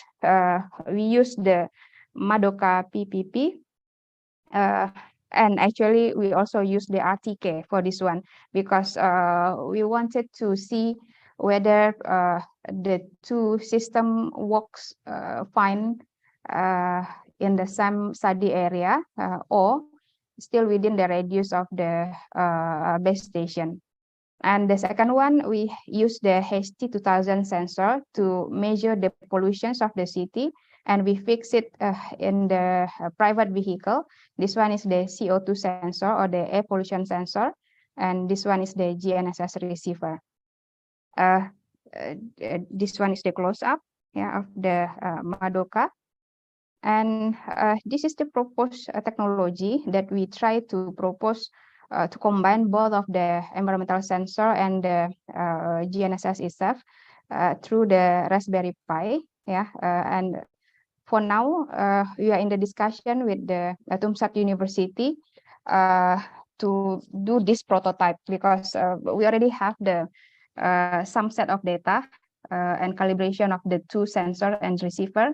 Then we are trying to move to the next stage of how to integrate the two technology. Those are the results, just as example, because we have some set of data series. So I'm just showing you some example that the comparison of the two sensor and the receiver is showing here spatially. This is the vehicle speed by using the navigation receiver, and the pollution data is here. So there is the correlation between the two, but during the process of research, what the main concern was how to get the collaboration between the two data, between the data from the receiver itself, the GNSS receiver itself, and the data from the air pollution itself. Of course, we use the coordinates as the variable, and there we have this kind of data.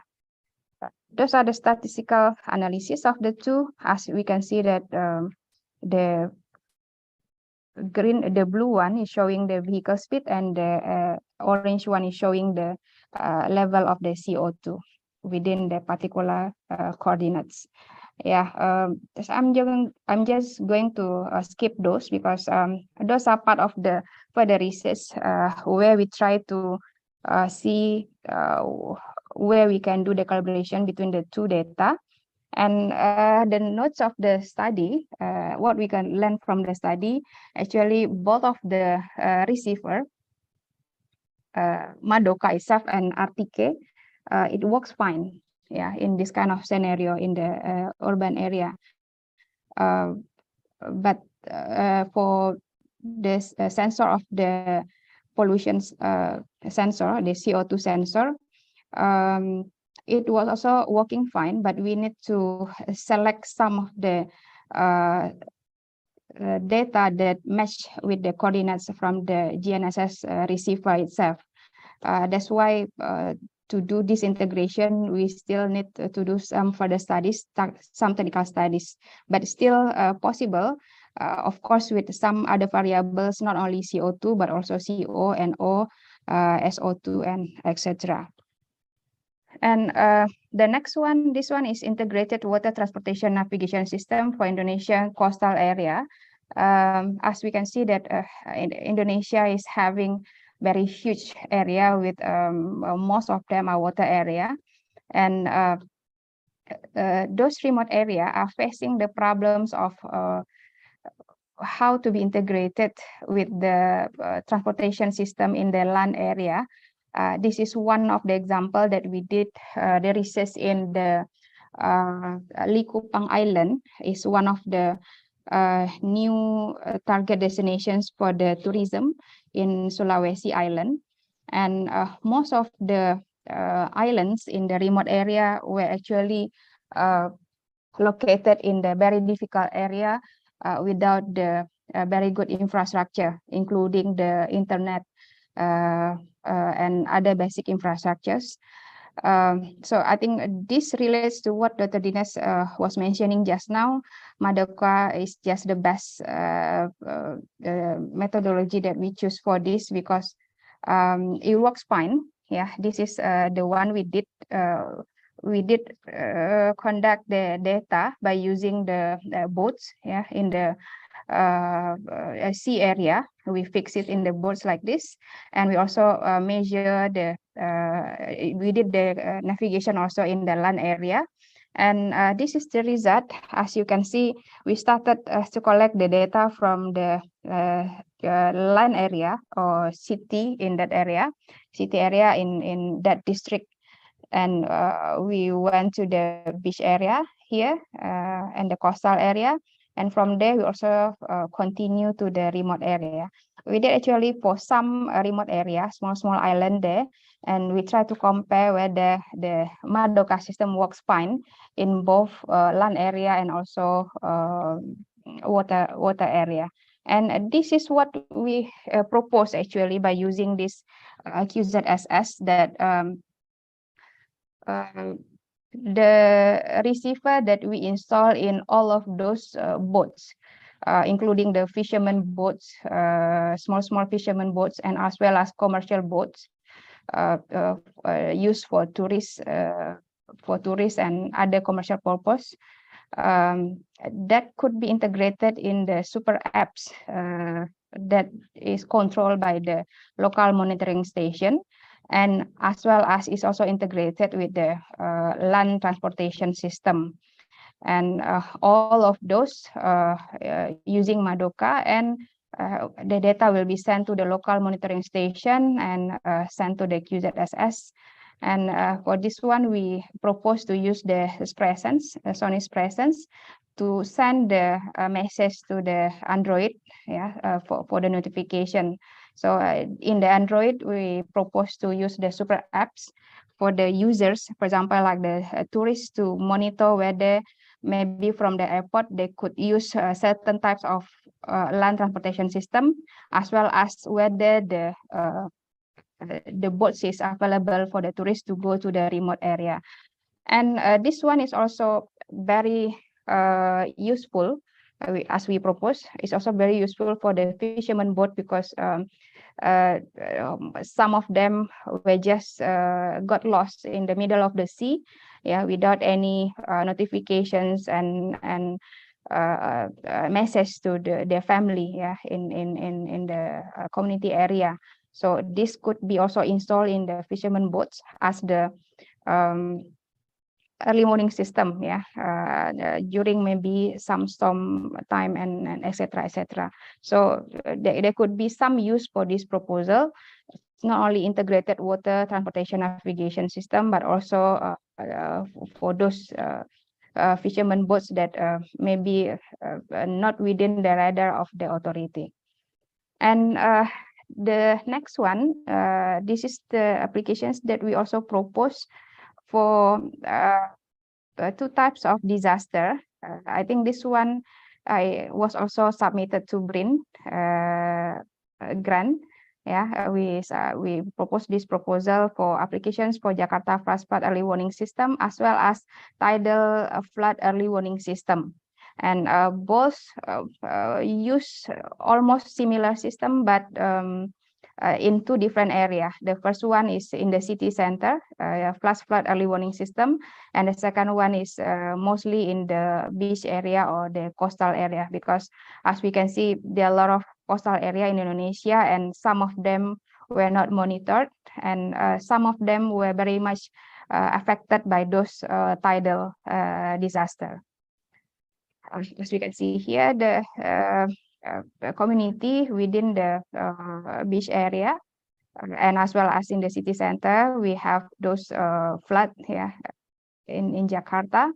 And in 2020, it's just so much area affected by the flood itself.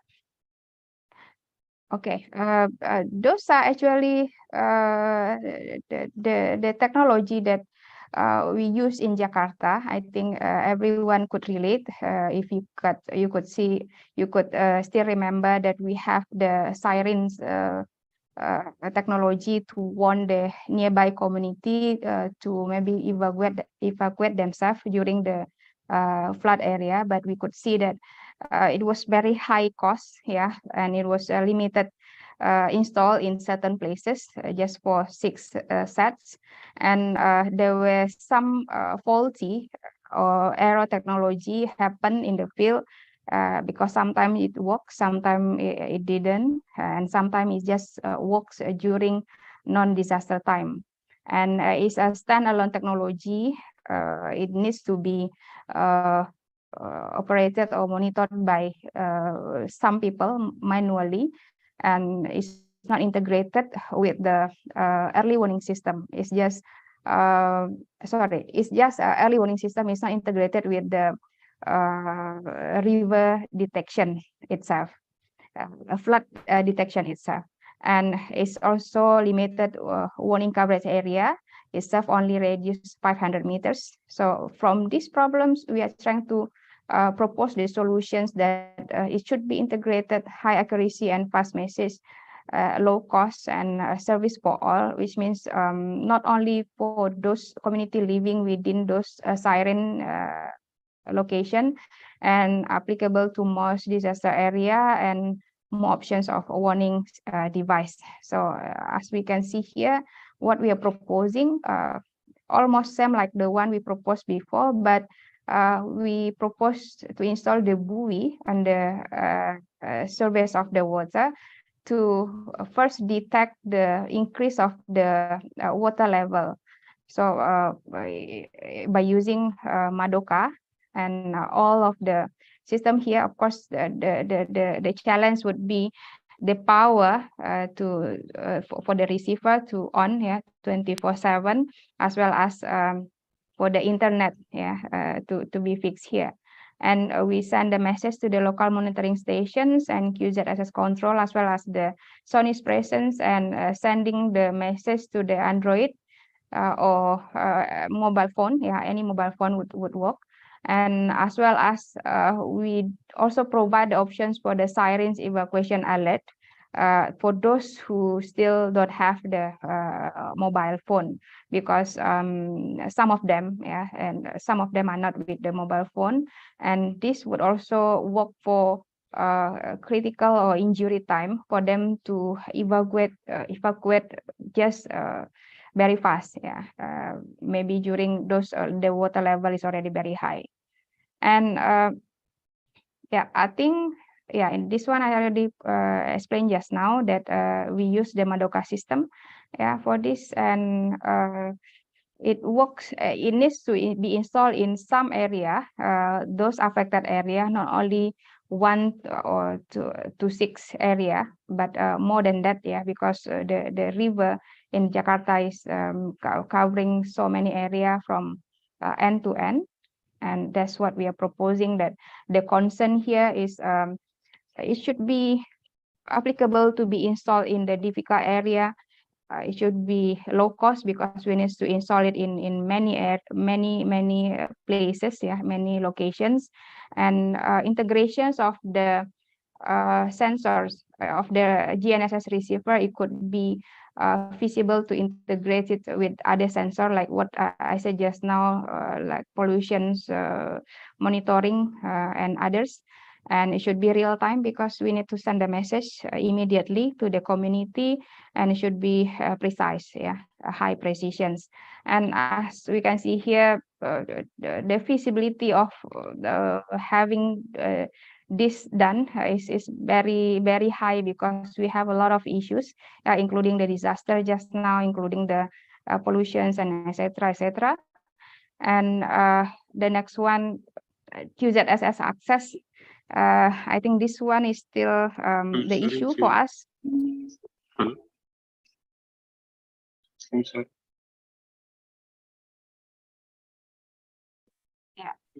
Because we still need to get the access to broadcast the message, and of course, because there are a lot of system involved in the integrated system, so we need the collaborations from all the cross institutions, even nations. We need to make it happen. We cannot just stand alone for this, and of course the end result is for societies. So I think that's it from me. I think somebody was talking. Hello.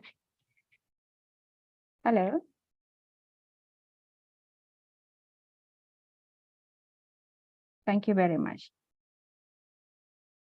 Yeah, thank you, Michelle.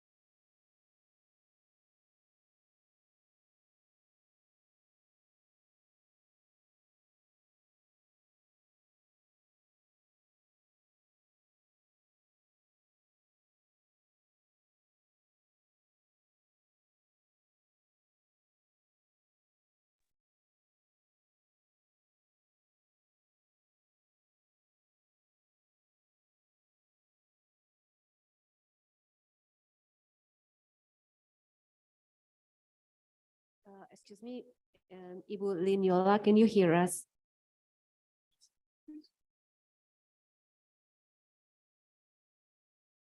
Yes. Hello.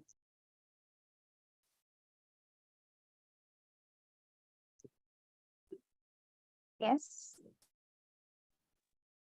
Okay, for the next session, it will be presented by Dr. Nadesh as the Executive Advisor of National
Sorry, we could not hear.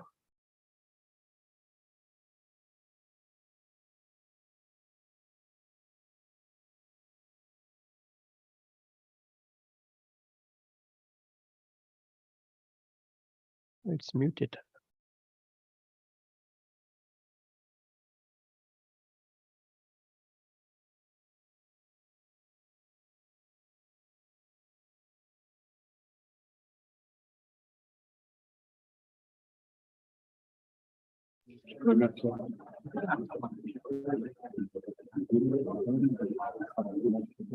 This project is two parts. So one part is using a single Madoka PPP, supported by Magellan system Japan, and also the other is we are using RTK leaf processing, using usual ordinary antenna and course supported by BIG. So please next. Yes.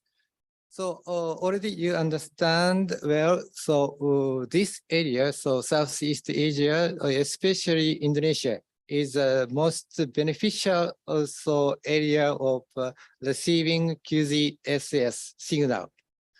So QZSS is everyone say it's a unique function. So that is deliver augmentation data from satellite. So no other positioning satellite never such kind of function. And the important thing is PVP augmentation data free charge. So for example, I'm not detail sure. So Trimple or Hexagon has also the same kind of PPP services, but in charge. So it's augmentation data is free and delivered from satellite. So you can receive this augmentation data anywhere. So it's an important thing.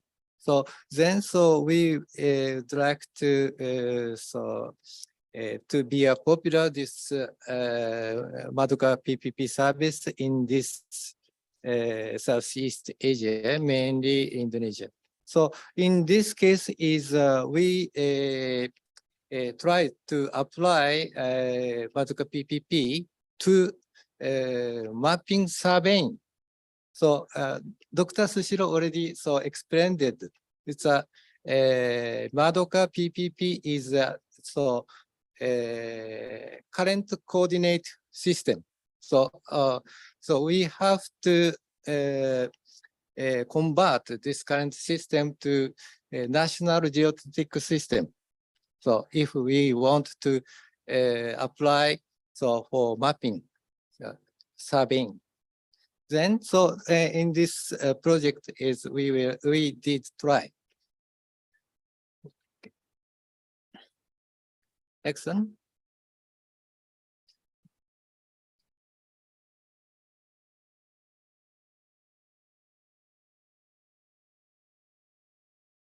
Okay. So I will explain again. So we now is using two kind of coordination system. One is current. So it's a WGS84 is a representative current coordination system. So but if we are making map and also the administrative doing, the same point is the same coordinates anytime. So observation. Then G for other geodetic section is fix the coordination. So in this Indonesian case is they are so using SRGI 2013 is a national geodetic system. So but so this current coordinate convert to geodetic system is not easy. So Dr. Sushiro already said is a very complex plate tectonics. So in Indonesia, that means it's a different direction is moving every day. So mainly for continental plate and so detail. I know the 7 so small plate. So we are living in moving continental. So current coordinate system is measure the so current coordinates. So but so we have to back to so fixed so I mean so in this case is a 2013. So back to 2013, 10 years back. So in case of Japan, so north side is 8 centimeters per year. That's a so for 10 years, so 80 centimeter moving. But so using a national geodetic the national geodetic coordinate system. So back to 10 years, 80 centimeter back. So this is so our mapping surveying so world and also the administrative world. Then so we apply the mathematics methodologies for the this conversion. So very famous methodology, Helmut, rotation and shift. So in case of Japan, so we have 1,300 courses in Japan. Then so we are very easily to calculate semi-dynamics parameter. Semi-dynamics parameter is which direction, how much centimeter. So it's all of Japan is calculated. But in case of Southeast Asia, so Indonesia is at this time it's a little bit not dense for course. Then so and you have a complicated tectonics. Then so such kind of mathematical so methodology is useful. So before coming to Indonesia, so we tried to this methodology in Japan. But I skip. This is the result. So next. So in case of Indonesia, so look at this one. This is a course distribution, and we are selecting this point, 3 points, to calculate Helmut convert parameter. Then we evaluate is a center of course. That name is Bako. So Chibino. So as an unknown point, So course data is using as an unknown point. So using 3 courses calculating Helmut coefficient. Okay, next. So BIG case and also the course data, all of course data.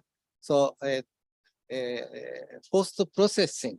So using RGKD. So not real time. So next one. So very famous software interface RTKD.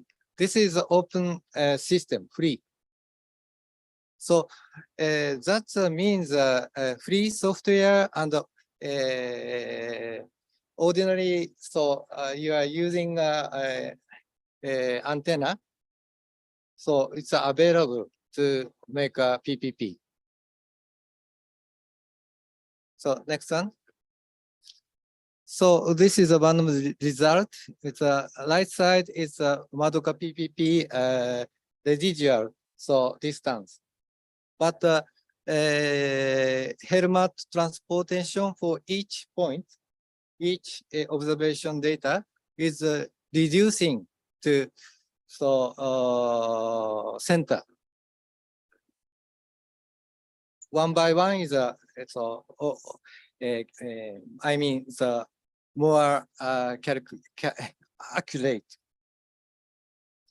The right side is blue is Madoka PPP. Green is after Helmut convert. So next one. So this is a result of the BACO. So BACO course we used as a unknown point. Then after 4 times averages, it's improved. So the accuracy is N direction is 6 centimeter. So E direction is 18.9 centimeter. It's a I think it's a good result. Okay, next one.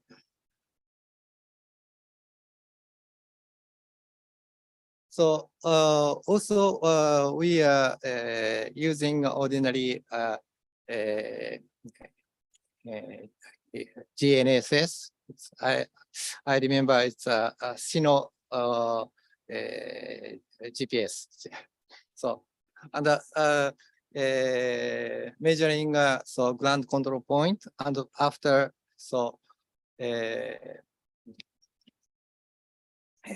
using Helmut convert, it's also it's more fixable and within 20 centimeter.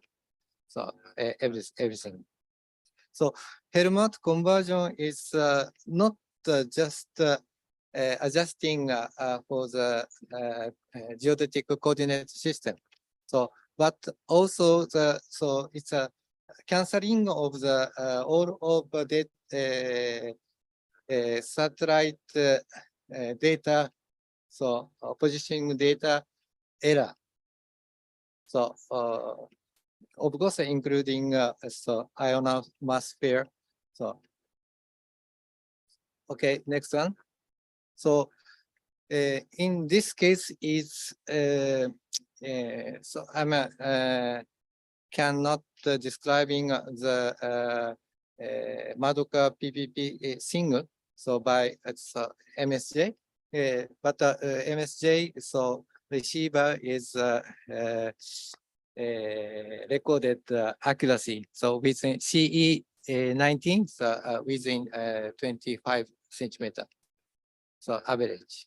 So that means it's apply for the 1 to 5,000 scale map. So it's available. So also next summary. So using course system to Helmut convert. So so it's successful. So, okay, next one. So this is one of the variations of proposal. So PPP real time is using receiving L6 band antenna and processor. So, but PPP post processing is not using L6 receiver.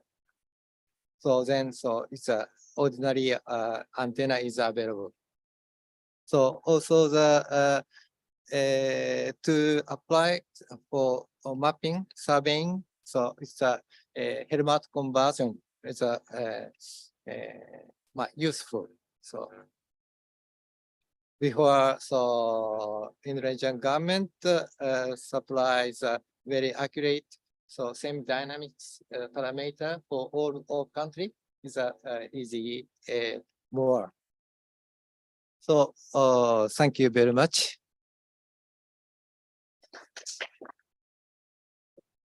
Thank you, Mr. Tadashi Sasakawa, for the presentation about Madoka pilot experiment in Indonesia. Well, the next session is a presentation about how Magellan System Japan's solution using QZSS new Madoka PPP is revolutioning GNSS practice in Indonesia by Mr. Wono Sardono from Magellan Systems Japan Incorporation. To Mr. Wono Sardono, the time is all yours.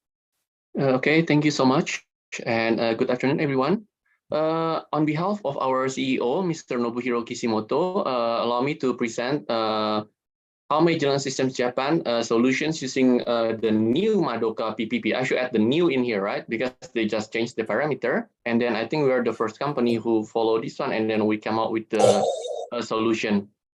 It's revolutionizing, means that change everything that the Indonesian surveyor or Indonesian user has been doing it right now. So it's kind of a bit like breakthrough. So because I think we are behind the schedule, so I just trimmed down my presentation. Hopefully it can help you guys there in order to avoid the traffic jam when you go home. Anyway, so allow me to introduce about the Magellan System Japan. So our CEO is Mr. Nobuhiro Kishimoto. He's online, but he cannot fly to Indonesia due to some project. So we are located in the Osaka. And then our activities is we are the company who provide the receiver. Now we are moving to the smart antenna that utilizing the QZSS in the Southeast Asia and also in Japan, also with some other project in the European country as well. Okay, so our advantages is we are the early access to utilize the QZSS Satellite. And then we also provide the customer with the cost effective, but with the high precision of the GNSS solutions. Okay. Oh yeah, I forget some. Also allow me to thank Ms. Yoko and Mr. Sasakawa to invite me. Sorry, I miss you guys. Anyway, so continue to the presentation. Here are our three core technologies. If I can split it, the business model of the Magellan Systems Japan, our core technologies is, of course, the positioning, right? And then from that positioning, we can also creating the different varieties of the applications, such as the self-initializing base station. If we already heard about the RTK, so our unit can become as a base, and then it can transmit the correction data to all the rover. I mean, still using the PPP, right? The Madoka PPP. And then moving forward, we also provide the tractor company for the autonomous driving solutions. I think Mr. Fajar is there, right? So yeah, we are working with Mr. Fajar for the autonomous AGV. So our target market is also for the autonomous solutions. And then the newest one is also for the dual antenna solutions, which is you can put it in a boat, or we are familiar with the heading. So Indonesian largest company working in the oil, and then the carrier has been deploying our unit. They're quite satisfied in comparison with the paid signal. Start with the fee and then start with the H company. and then also the T company also, we beat them all in the tender and then do the accuracy test. We are leading. Why? Because we are free of charge. We don't have any additional cost. So that's why so far it has been deployed like 5 units to them. And then I think this year it's more to come, because we have the dual antenna solutions which give them the high accuracy, and then it's free of charge. Okay, so these are our core technologies and the business models that MSJ is doing. Yeah, moving forward for our product line, I remember like in the 2017 we developed our receiver box, and then at that time we tested in the BPPT in the technology 1 building or technology 2, I forget, it's been a while, but we tried there at that time using the 1 satellite, and then it's quite impressive, and then we can give the PPP, and then the second generation for the smaller module is developed like 2019. And then our breakthrough in here is like we're making our digital ASIC, means like the dimension is quite small, and then the power consumption is super low. As in the previous presentation, most of the complaint is about the power consumptions and about the size, right? So we already have the solutions. Okay, I will explain more about these ASIC solutions, because I think thanks to Pak Susilo, because Pak Susilo already give all the what we have been doing it. Now is the major system Japan part to moving forward that what we are going to come out for this year and then also the next year in order to collaborate with the BRIN and also the Cabinet Office. Okay, so here's the new digital ASICs. We call the codename Regulus. As you can see here, all the detail spec in here, we have 1 unit will be ready soon, and then when it's ready, I might need help from Mr. Susilo and Pak Bayu. We need to change that smart antenna into smaller size, right? So we already planned that one. Maybe on the next meeting or another opportunities, we can discuss more about that. But once the unit is ready, we will need Mr. Susilo's help and Pak Bayu's help. Okay. About the application, so I'm not talking about the application outside of like Europe or somewhere. It should be around the Southeast Asia and Japan. And then I think the first one is already been explained detail by Mr. Sasakawa. They are doing the project for the survey and measure the ground control point using the triangle thingy, and then also the land survey, and then also the seabed mapping. I think all these application can be accessed through the QZSS.go.jp. I think Ms. Yoko also mentioned about that one because they are combining all the application using the QZSS PPP. It's a very nice website. If you have time, just go there and then like check, and then we always be there because like Magellan System Japan is one of the leading in the receiver technologies for the QZSS, actually in the Madoka PPP. Okay. Yep. So here's about the application like in Indonesia. We have our expert there, Mr. Surono, because I cannot be there, and then Mr. Surono is there. Yeah, you can find him and then ask if you want more detail about the application. But what I can tell, we pretty much cover everything. Like for example, like the infrastructure, we did the monitoring on the bridge, and then we are working with some how do you call it? The aerospace agency in order to monitoring the runway. On the right side, you see Mr. Surono is doing the calibration over there. And then the biggest marine and the offshore company, the one that I mentioned for the heading, and then for the border. Why all they need this kind of solution? Why they need the QZSS? We are talking a little bit deeper, okay? So again, like first, if you use the RTK, of course, you need to have the base and the rover. To set up the base, it takes time, right? And then Ms. Yoko already mentioned with the new Madoka PPP, the time to fix is quite fast, and then like the accuracy is high. And then it can be accessed anywhere. Like in Indonesia, we can access anywhere. As you can see, the guy is like sitting in the jungle, like in the middle of nowhere, because they want to see the border in between 2 areas, so they need to measure the border, right? So they are using our technology. So it's quite helpful actually, like, so that's why our solution can be like new solutions in order to solve all the headache that all the surveyor has been doing. For example, like in the volcano monitoring, like we are working with the BPPT before. They are doing the cabling installation or some monitoring instrument for the volcano.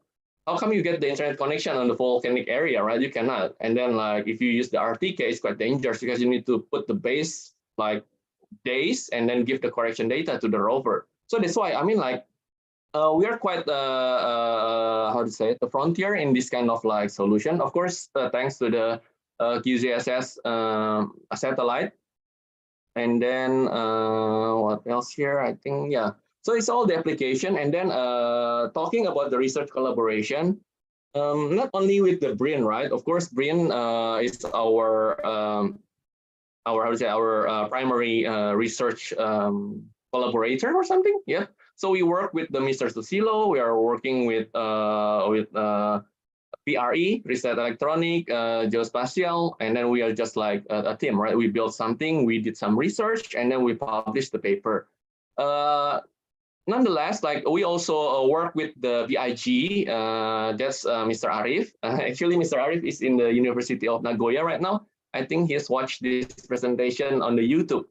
So I mean, like we just text him, and then he is watching the presentation. Yeah, he's the one of the leading researchers in the BIG. He's the one who did some research on the Madoka Lex QZSS signal. And then I think after he finished his study, he will study more what's the difference between the old Madoka and the new Madoka. And then like we will see his new paper soon. And then moving forward to the Bandung Institute of Technology, we know the University of Indonesia is one of the leading universities. It's located in Jakarta, but it's in Bandung. You need to count the ITB, right? The Bandung Institute of Technology. So Mr. Irwan is one of the leading researcher there. And then when we launch our heading solutions, they're like willing to try. And then we did some comparison with the company called H and then also the T. And then I think we are pretty much close to them. The difference, again, we are free of charge on the correction signal. So they're quite happy on that one. They published the paper. And then, of course, on the right side is for the tsunami early warning system when the BPPT is still there, the National Research and Innovation Agency. We did some deployment, like 3 or 5 units over there for the tsunami early warning systems, and then they're quite happy with that one. So yeah, I mean, the research collaboration with all the institution is one of the way that we support the institution and also help the Cabinet Office in order to promoting the QZSS, right? Especially the new Madoka PPP. Okay, so yep. So I think Mr. Surono brought the smart antenna over there, if you can see, and then later Mr. Surono can showcase that one. If you have time, you can try to demo its work properly. And then we still use the second generation. And then, like I mentioned to you before, we are moving to the digital ASIC. So what it can do, of course, it can become smaller. And then, of course, it's affordable in terms of price. Still give the centimeter accuracy.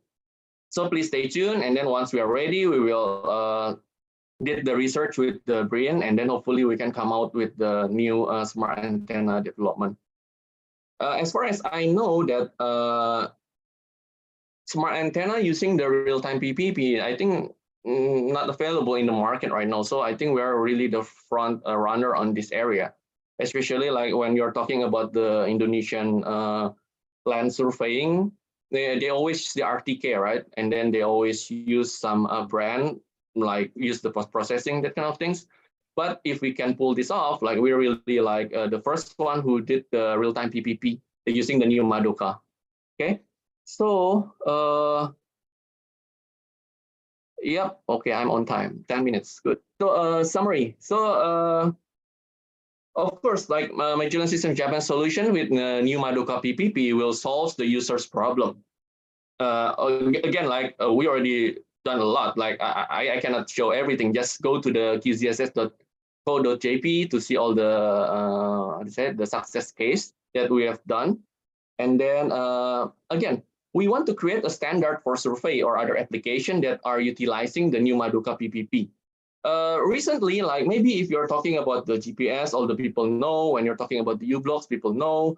But when you're talking about like in terms of the QZSS and the mechanisms which happen, they're quite like, what is QZSS, right? So we want to create a standard for the survey or other application that are utilizing our new technology in order to get the high level of acceptance. Of course, this one is required the support from the BRIN, like the Pak Susilo team, Pak Fajar team, from the PRE as well, and other research institute like the ITB. Maybe UI, if we have chance, we can collaborate. Yeah, we are offering like the our FAE is always there, so you don't need to be worried. We will support you. We will assist you. If you just need some research collaboration, just contact us. We are free to help you guys. And then the last one is like work closely with the BRIN, and then of course with the support from the Cabinet Office to increase the user of the new Madoka PPP in Indonesia. Because for example, if the KPI from the Cabinet Office is to increase the user, the number of user using that smart antenna solution can be a good benefits, because like more and more people will use the Madoka PPP in order to get the good result, in order to simplify the process using the new Madoka PPP. Okay. Yeah, if you have some question, you can type in the chat box, or Mr. Surono is there. He is the one who always in Indonesia to help us solving any technical issue or doing some demonstration. Yeah. So feel free to let us know, and then thank you so much.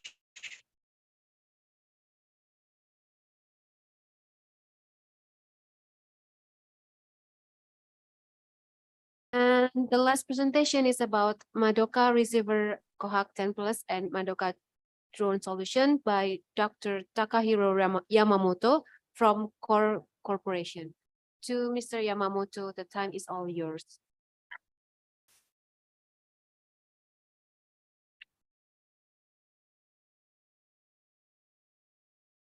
Thank you for providing me a chance to explain our work in GNSS technology. My name is Takahiro Yamamoto. I'm a director of GNSS Solution Business Center at Core Corporation.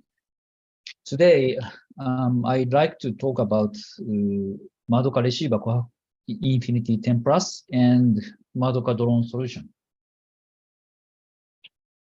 In the beginning of my presentation, I would like to introduce our company, Core Corporation. Core Corporation is an ICT company and was established back in 1969. The number of employees is 1568 in total. Almost all employees are engineers, and we have 12 branches all over Japan. We provide ICT service, including software and hardware for our customers. GNSS is one of our businesses and was started back in 2005. The first QZSS satellite was launched in 2010. So our GNSS business has been advanced with QZSS evolution. We provide not only GNSS receivers, but GNSS solutions with application software.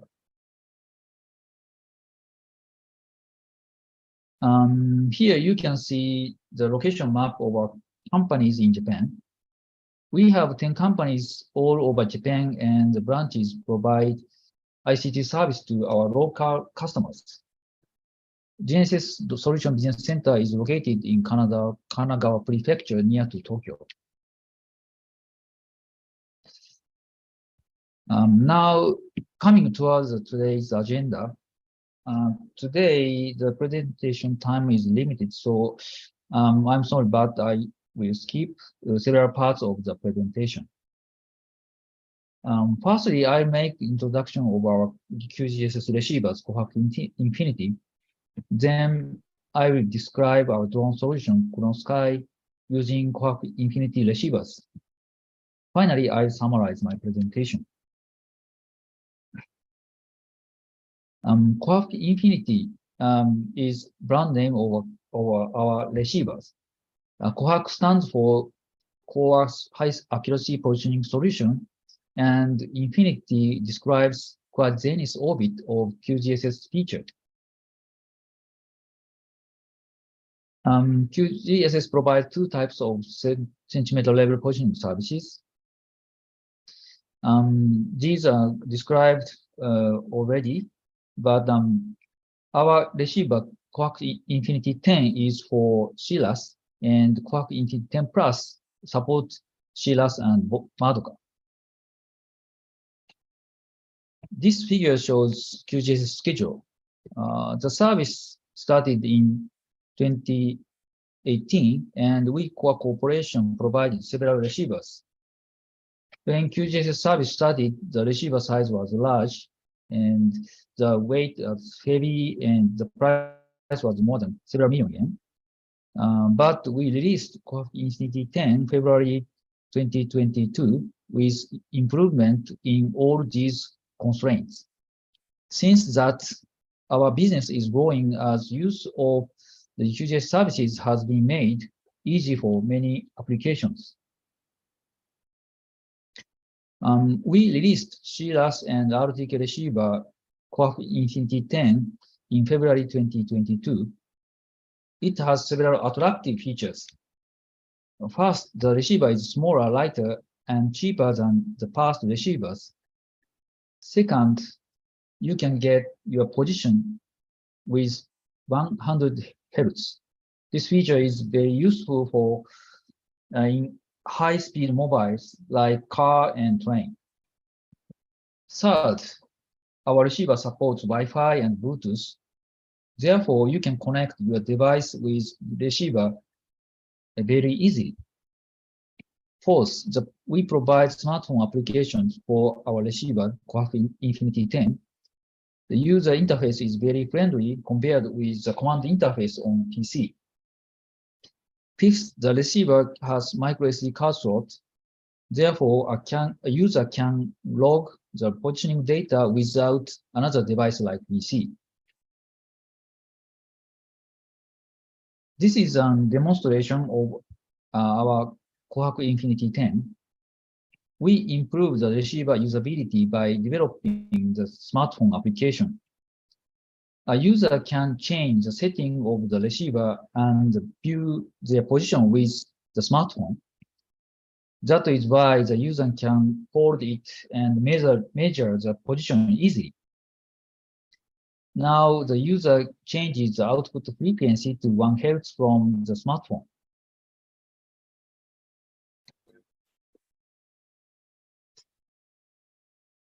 Then the receiver calculates the position using CLAS. The video here shows demonstration of a colleague walking along the line, and the positioning results are also seen in one line.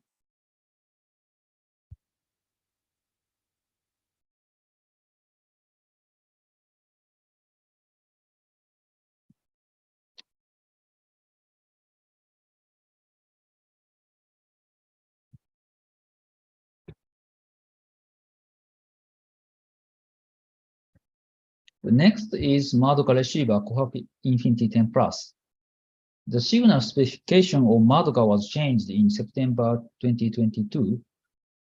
Our Quark Infinity 10 Plus is the first Madoka receiver which supports the new Madoka format. We demonstrated our new receiver at the MGA Multi-Genesis Asia conference, which was held at Chiang Mai, Thailand on January 31st. The figure shows the positioning result by Madoka. The center position is calculated by network RTK using Thailand course. As you can see, the accuracy is within less than 10 centimeters. Madoka can be used for applications other than positioning. Sorry, in this slide, the articles are written in Japanese. Our Madoka receiver is used for the forecast of lengthy rain band. The lengthy rain band causes disasters like flood and landslip. Therefore, Japanese meteorological agency monitors the clouds with Madoka receivers because Madoka calculates tropospheric delay precisely. They equipped our Madoka receivers on their weather ships and monitor the clouds before the clouds approach to the land of Japan. Up to here, I explained our QZSS receivers, but we don't consider our business domain is not only receiver. So I will describe our solution, Chronosky. This slide shows our UAV lineup. The first one is Chronosky PF2. We co-developed it with ACSL. ACSL is the biggest drone manufacturer in Japan. Since our receiver becomes smaller than before, we can equip it in the drone. CIRAS provides accurate position by itself and can be used without communication network infrastructure. Second one is RTK drone and our QZSS receiver, which is used as RTK base station. In this scenario, a user can utilize their existing RTK drone. They can get the absolute position without mobile phone network and coarse infrastructure. Chronosky PF2 has several competitive features. This picture shows the precise takeoff and landing. Chronosky PF2 land at almost the same place with takeoff. Therefore, you don't need a large area to use it. These are advantages of our Chronosky, which we consider. QZSS CIRAS and Madoka provide centimeter level positioning only with satellite. That is why our drone realizes pinpoint flight. In the next slides, I will explain these advantages. This movie is a pinpoint flight demo by CIRAS drone. It takes off and heads for predefined waypoints.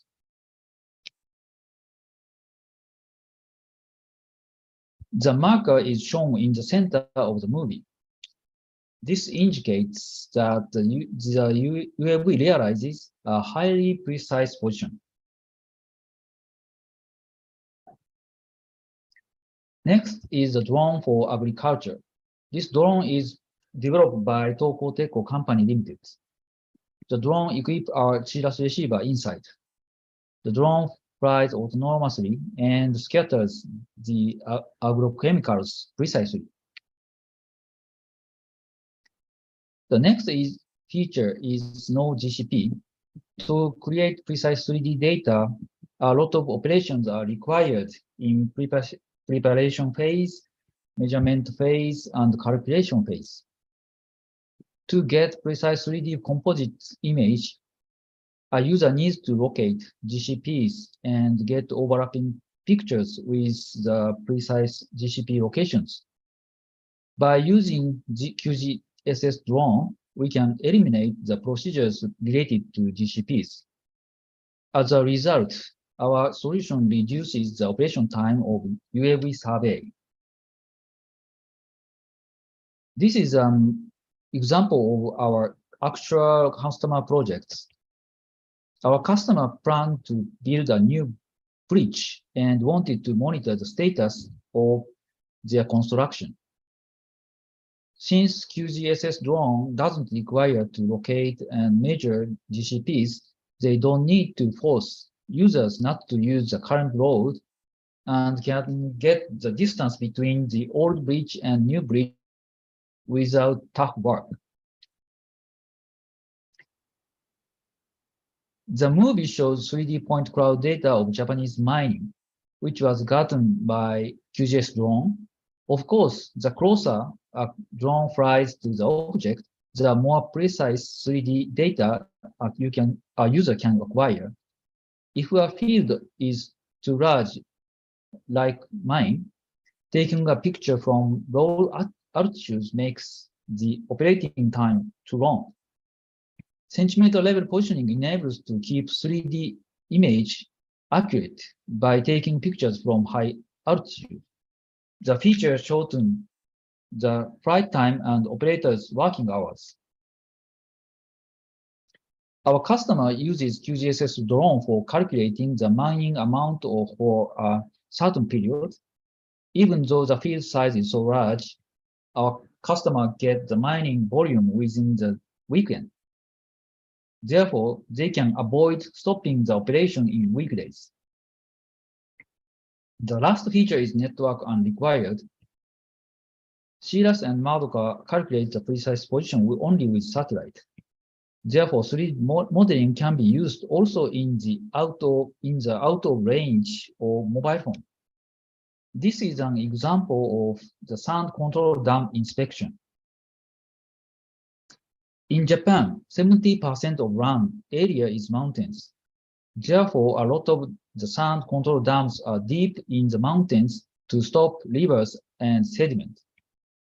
Our drone can keep precise position even in the out of range of mobile phone. So our customer can get the 3D data copy of the object without locating GCPs and visiting tough and dangerous places by themselves. In Japan, drone in visible flight in the manned area becomes possible in December 2022. So it is expected that the drone use in the invisible situation will increase. I'm going to summarize my presentation. Today, I explained our QZSS receivers and drone solutions. We released Silas receiver Kohaku Infinity 10 and Madoka receiver Kohaku Infinity 10 Plus, which realized centimeter level positioning in 2022. We provide drone solutions because QZSS centimeter level receivers become smaller, lighter, and cheaper than before.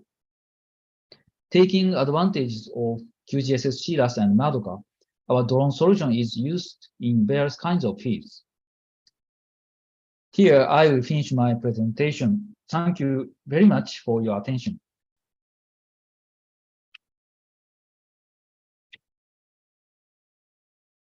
Thank you very much, Mr. Yamamoto.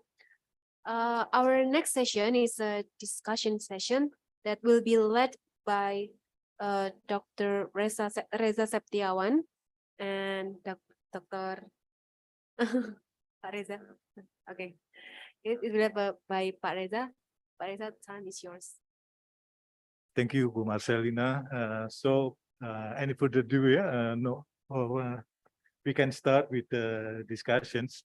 For this time, we have seen that a lot of the applications have been done and a lot of study has been done in Indonesia and also in Japan about the use of QZSS.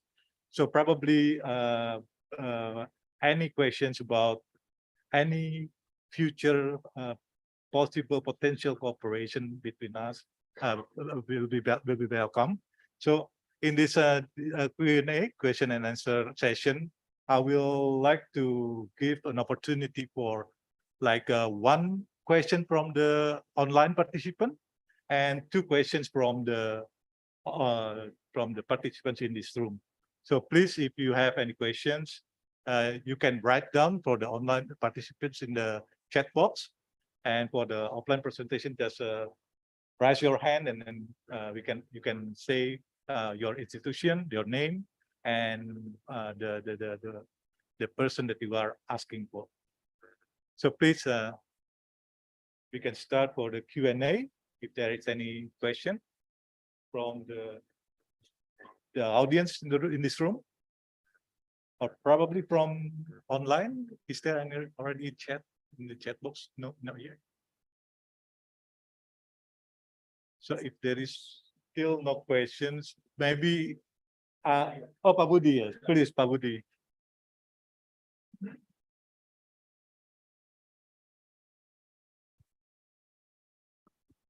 Baik, terima kasih Pak Reza. Thank you very much for very interesting presentation from our guest, Cabinet Office of Japan, and some speaker from company, also from Universitas Indonesia. Yeah, first regarding the what we say implementation or a trial of GNSS or Madoka in Japan. Maybe the first question I would like to ask to Ms. Sakai. Yeah, you present to us the demonstration of utilization of GNSS for autonomous vehicles. Is it still in experimental phase or already in implementation phase in Japan? As for your information, our research organization or National Research and Innovation Agency also, we have research focus on autonomous system for vehicles. And yeah, it is very interesting if we can also doing the collaboration in this field. And also, yeah, regarding the utilization of Madoka, I am not expert on in this field, but yeah, during the COVID-19, also we or BRIN has an experience to develop what we say the wearable device to tracking the person who have to quarantine in some in his house or in some place. My question is how about the possibility to using the GNSS or Madoka in the closed room or inside the building for some purpose. Maybe this second question to all of speaker. Thank you very much. Thank you, Pak Budi. Please, you can answer directly, Ms. Sakai. Okay, about the first question, autonomous driving. Currently, Japanese company Nissan released earlier some car using QZSS for autonomous driving, but they use centimeter level augmentation service for domestic and not use Madoka yet. So maybe it, yeah, CRAS, yeah. Core corporation introduced us about CRAS, but yes, only the domestic service. So and also the cabinet office is not involved in the research because the car vendor and the Nissan have the researcher and research own in their own facility and their own research. Yeah. But no, actually the car is sold, but yeah, autonomous car. But we have some level of autonomous. Yeah, it's level 3 or 4, no, 3 or 4. I think the currently level is. So I think the Madoka might be used for the autonomous driving, but still need research and improvement. Thank you, Mr. Kai. Also, about the second question about the wearable, I think any of the presenters can give answers. Maybe Pak Wono or Dr. Dines or any of the online presenter or anyone in this room for presenter. Pak Susilo maybe. Yes, please. Thank you, Pak Riza. Actually, if we talk about the positioning using GPS satellite, we need the clearly sky. So the signal from satellite can receive by the GPS antenna. If we put the antenna inside room, we cannot receive the GPS signal or GNSS signal. The main purpose is only the positioning is received from the GNSS satellite, not QZSS. QZSS only transmit the correction to correct the positioning that estimate from the signal of GNSS. So if you don't have the GNSS signal, so you don't have the position. So the QZSS or Maduka we cannot correct the position because you don't have the position in the 3D in the three-dimensional latitude, longitude, or height.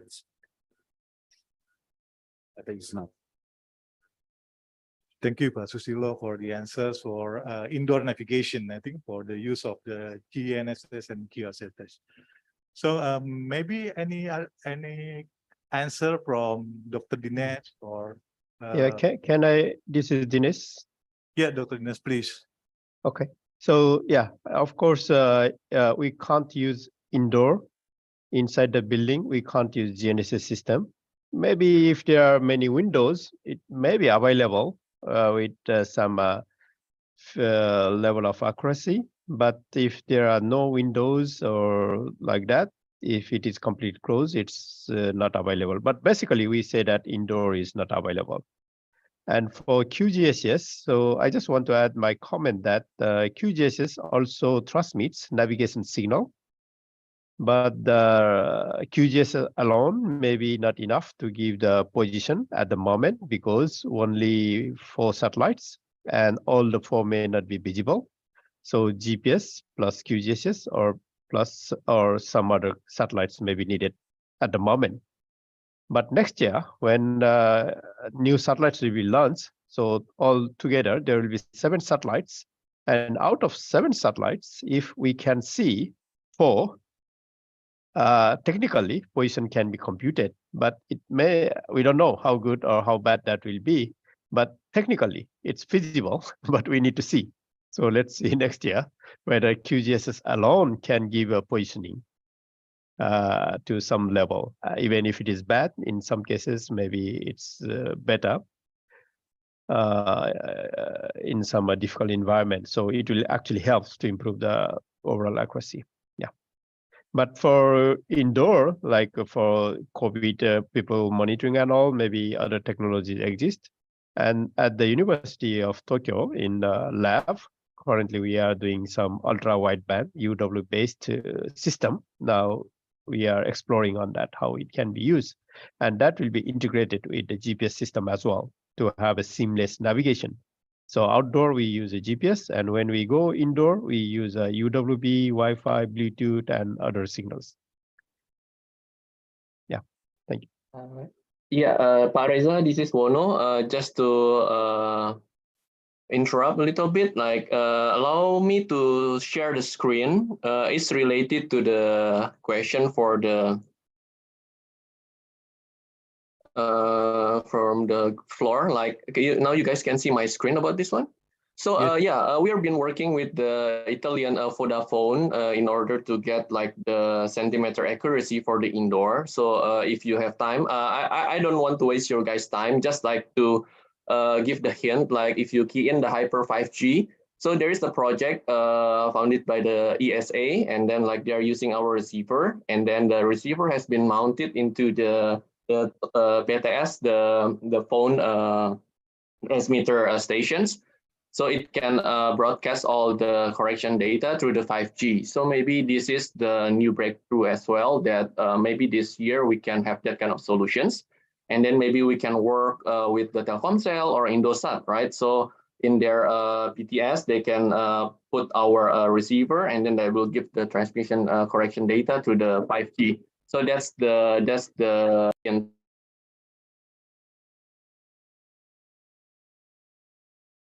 Yes, thank you very much, Pak Wono, and also Dr. Dinesh and Pak Susilo about for the answer, yeah, especially for the indoor navigation. Seems like there will be technologies for having a smooth transition from outdoor navigation into the indoor navigation in the future. So thank you. So I think I will give the last opportunity for the last question. Anyone in this room? Because I haven't seen any chat in the chat box. Yes, I think Pak Yudi, Research Center Chairman of Satellite. Please, Pak Yudi. Sorry, just to take some time. Thank you, Pak Reza. I have some question actually also to Pak Dennis. You mentioned that this one very interesting topics that you mentioned about the buoy, and then you also mentioned that there is some kind of inaccuracy happens to the buoy, and then my question is this inaccuracy even if we using Madoka also happen if we use for UAV, for example? Because you mentioned that the antenna may be moving in some other direction, so that's the reason why the inaccuracy still happens there. And then just wondering about the integrating time, the convergence time, 20 to 40 minutes. Maybe it's quite take some time, right? It's quite long. I think it's like a hard reset in our receiver, for example. But anyway, and then another question is about the integrity of the data, especially if we would like to use this for air navigation, for example. Is this currently also has been tested for this application? And then already two questions or three questions, and then also there is a question from my colleague requesting me to ask because you also mentioned that Madoka data can be taken from internet. Is there any how can we get the username and password and so on? And then is there any license agreement or something like that with you? And maybe this is the last question. It's about what is the business model actually with Madoka, whether this will be free forever or maybe not, or yeah, this is some just a question about the business model later on. Thank you, Pak Reza, and all the colleagues. Thank you. Thank you, Pak Yudi, for the questions. So the questions already directed into Dr. Dinesh. If you don't mind, please answer the question from Pak Yudi, just about the accuracy in buoy, and then convergence time, and then integrity of data for air navigation, and then Madoka from name and business model. Please, Dr. Dinesh. Okay, so I will probably answer the technical parts. Business part, maybe the other private companies, they can do that. So regarding the accuracy for the buoy, it's a very research, and because the movement of buoy is you see it's tilting and very large angle probably. So the as we know that the antenna has that is the phase the gain pattern. So this antenna is a very simple, the ordinary antenna. So we are not considering the high-end survey grade antenna, and because of the cost. So we just wanted to do it. When we did the static test, the height accuracy is very acceptable. But when we put on the buoy, so we didn't get the same level of performance. So this was our observation. Now we thought maybe the reflection coming from the water surface, because the water surface gives a very strong reflection of the GNSS signals. And if the antenna is not well designed to reflect the to protect the signal coming from the surface, then it's not so good. So we need to check the antenna gain pattern, or maybe we need to put some sort of a base plate below the antenna to protect from the reflections coming from the water surface. So this is our this is what we thought, but we need to do further test on this. And but due to COVID and all, we could not do the test continuously, and probably we'll continue this type of tests in the next coming months in collaboration with the University of Philippines. And also here now I'm discussing with the University of Indonesia as well, that if they want to do something, so we can do the similar experiment, or maybe at your place as well. But we will explore why accuracy in the height is not as the same level in the static mode on using the rooftop antenna and antenna in the buoy. So this we need to explore. And regarding the convergence time, so still we are analyzing this, why this is 30 or 40 minutes. So as so far in our observation, even with the static using the new Madoka, I mean using the compact SSR, so the softwares are modified and we are still checking it. And there are probably some technical limitations there we need to check. But I am sure that this can be reduced to around maybe 30 minutes or between 20 to 30 minutes. But we don't know whether we can reduce from this 40 minutes to 30 minutes and all.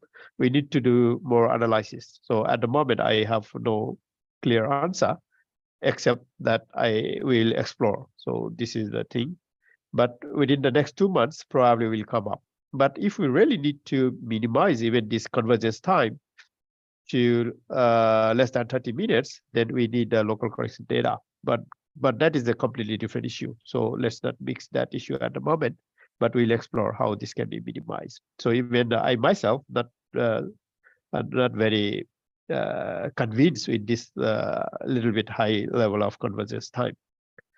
Then integrity of data, I'm not sure whether we really need to use Madoka for aviation applications, because aviation is not only the technical, but also regulations and all. I think there are more regulatory regulations defined for integrity using the S-bus signal, and new S-bus signal is coming up in the L5 band. So DFMC, dual frequency multi-constellation in L1 and L5. And for your information, QZSS is also going to broadcast L5 signal in the L5S signal for the S-bus application as well. So the new satellites will have that as well. So this is about the integrity. And Madoka data from internet, the data service that we provide is basically for research and technology promotion at the moment through our collaborating universities, partner institutes, organizations, and so on. And this is probably because it's at the university level and the research level and some sort of collaboration within the project. So it may not be forever, it may be temporary, but this type of service will be, I think it will be provided by the companies like some private companies in Japan, or I don't know. So probably we have the companies here, probably they have better answer regarding this, and also whether this will be free or not. So probably they will have an answer. Definitely our service, so you don't have to pay anything. You can access our Ntrip server. If you want to do the test with your GNSS receiver, just let us know. We provide the Ntrip account, and you can access the Madoka online correction service, and you can use your dual frequency receiver to do some accuracy analysis. Okay, that's all. Okay, thank you, Dr. Dinesh, for the answers. Yeah. Okay. Yes. I will add some points about the Madoka Internet. Yes. Cabinet Office as a provider of satellites will not provide any internet service because there are still commercial service to provide real-time PPP data. So we don't want to avoid. We don't interfere such commercial service, but we will provide archived data on our website. So you can download archived data from the internet. So you can use post analysis, post processing, but not real time data. And also about business model. So Cabinet Office provide the QZSS service as an infrastructure of society. So we expect the receivers and solution make the local and Japanese economy expand. So we expect the local institute in local companies and also Japanese company to make a lot of receivers and a lot of solutions and to increase the user. So that is our business model. So does it answer to you? Thank you. Okay, thank you very much, Mr. Kai, for the additional comments and answer for the business model. I think the time is already out, ran out of time now. So I think we will close the discussion session and question and answer. I hope that this seminar will have a beneficiary for all of the participants. So at the end, I will just give the time to our moderator again, our MC, Miss Ibu Marcelina. Please, the time is yours. Thank you. Okay, thank you very much, Pak Reza. I think we can go back to MC.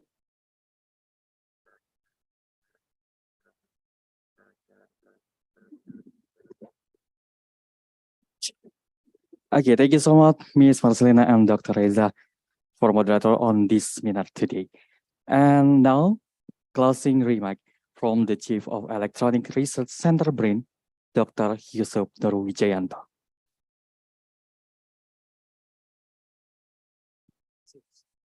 Okay, thank you very much. I would like, first of all, I would like to thank for all speaker with the very interesting talk today.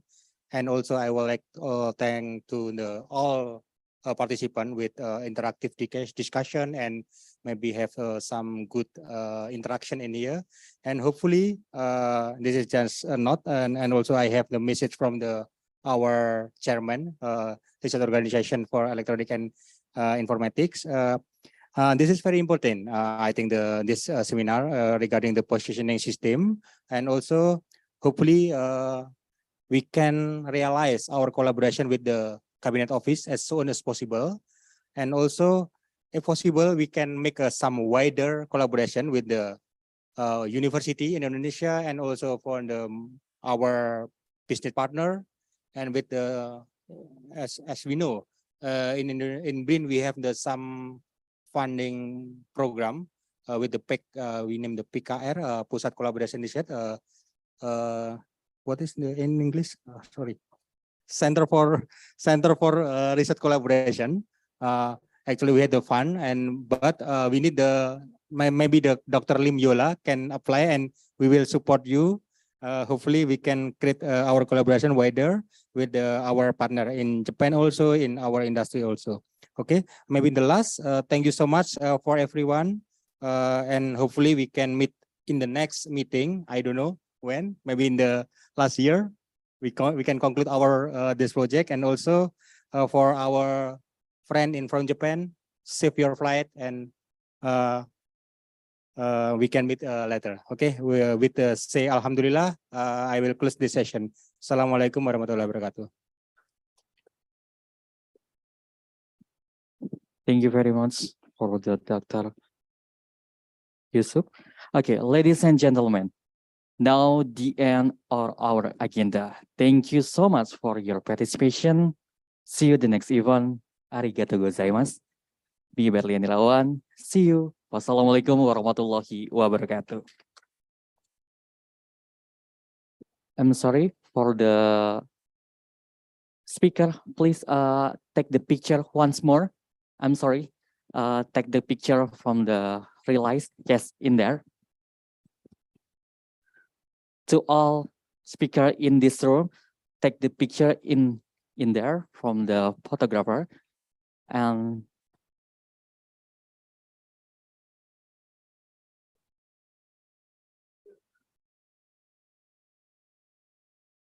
okay.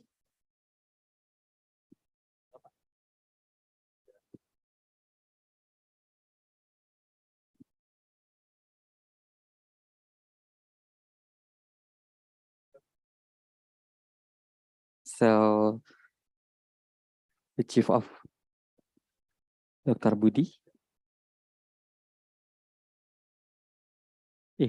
Dr. Yusuf, please take the picture again from the press release on the news BRIN.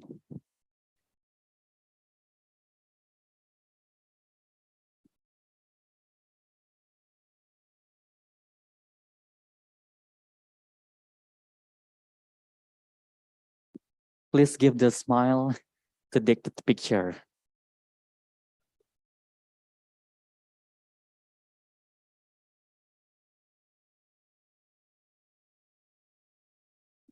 Enough.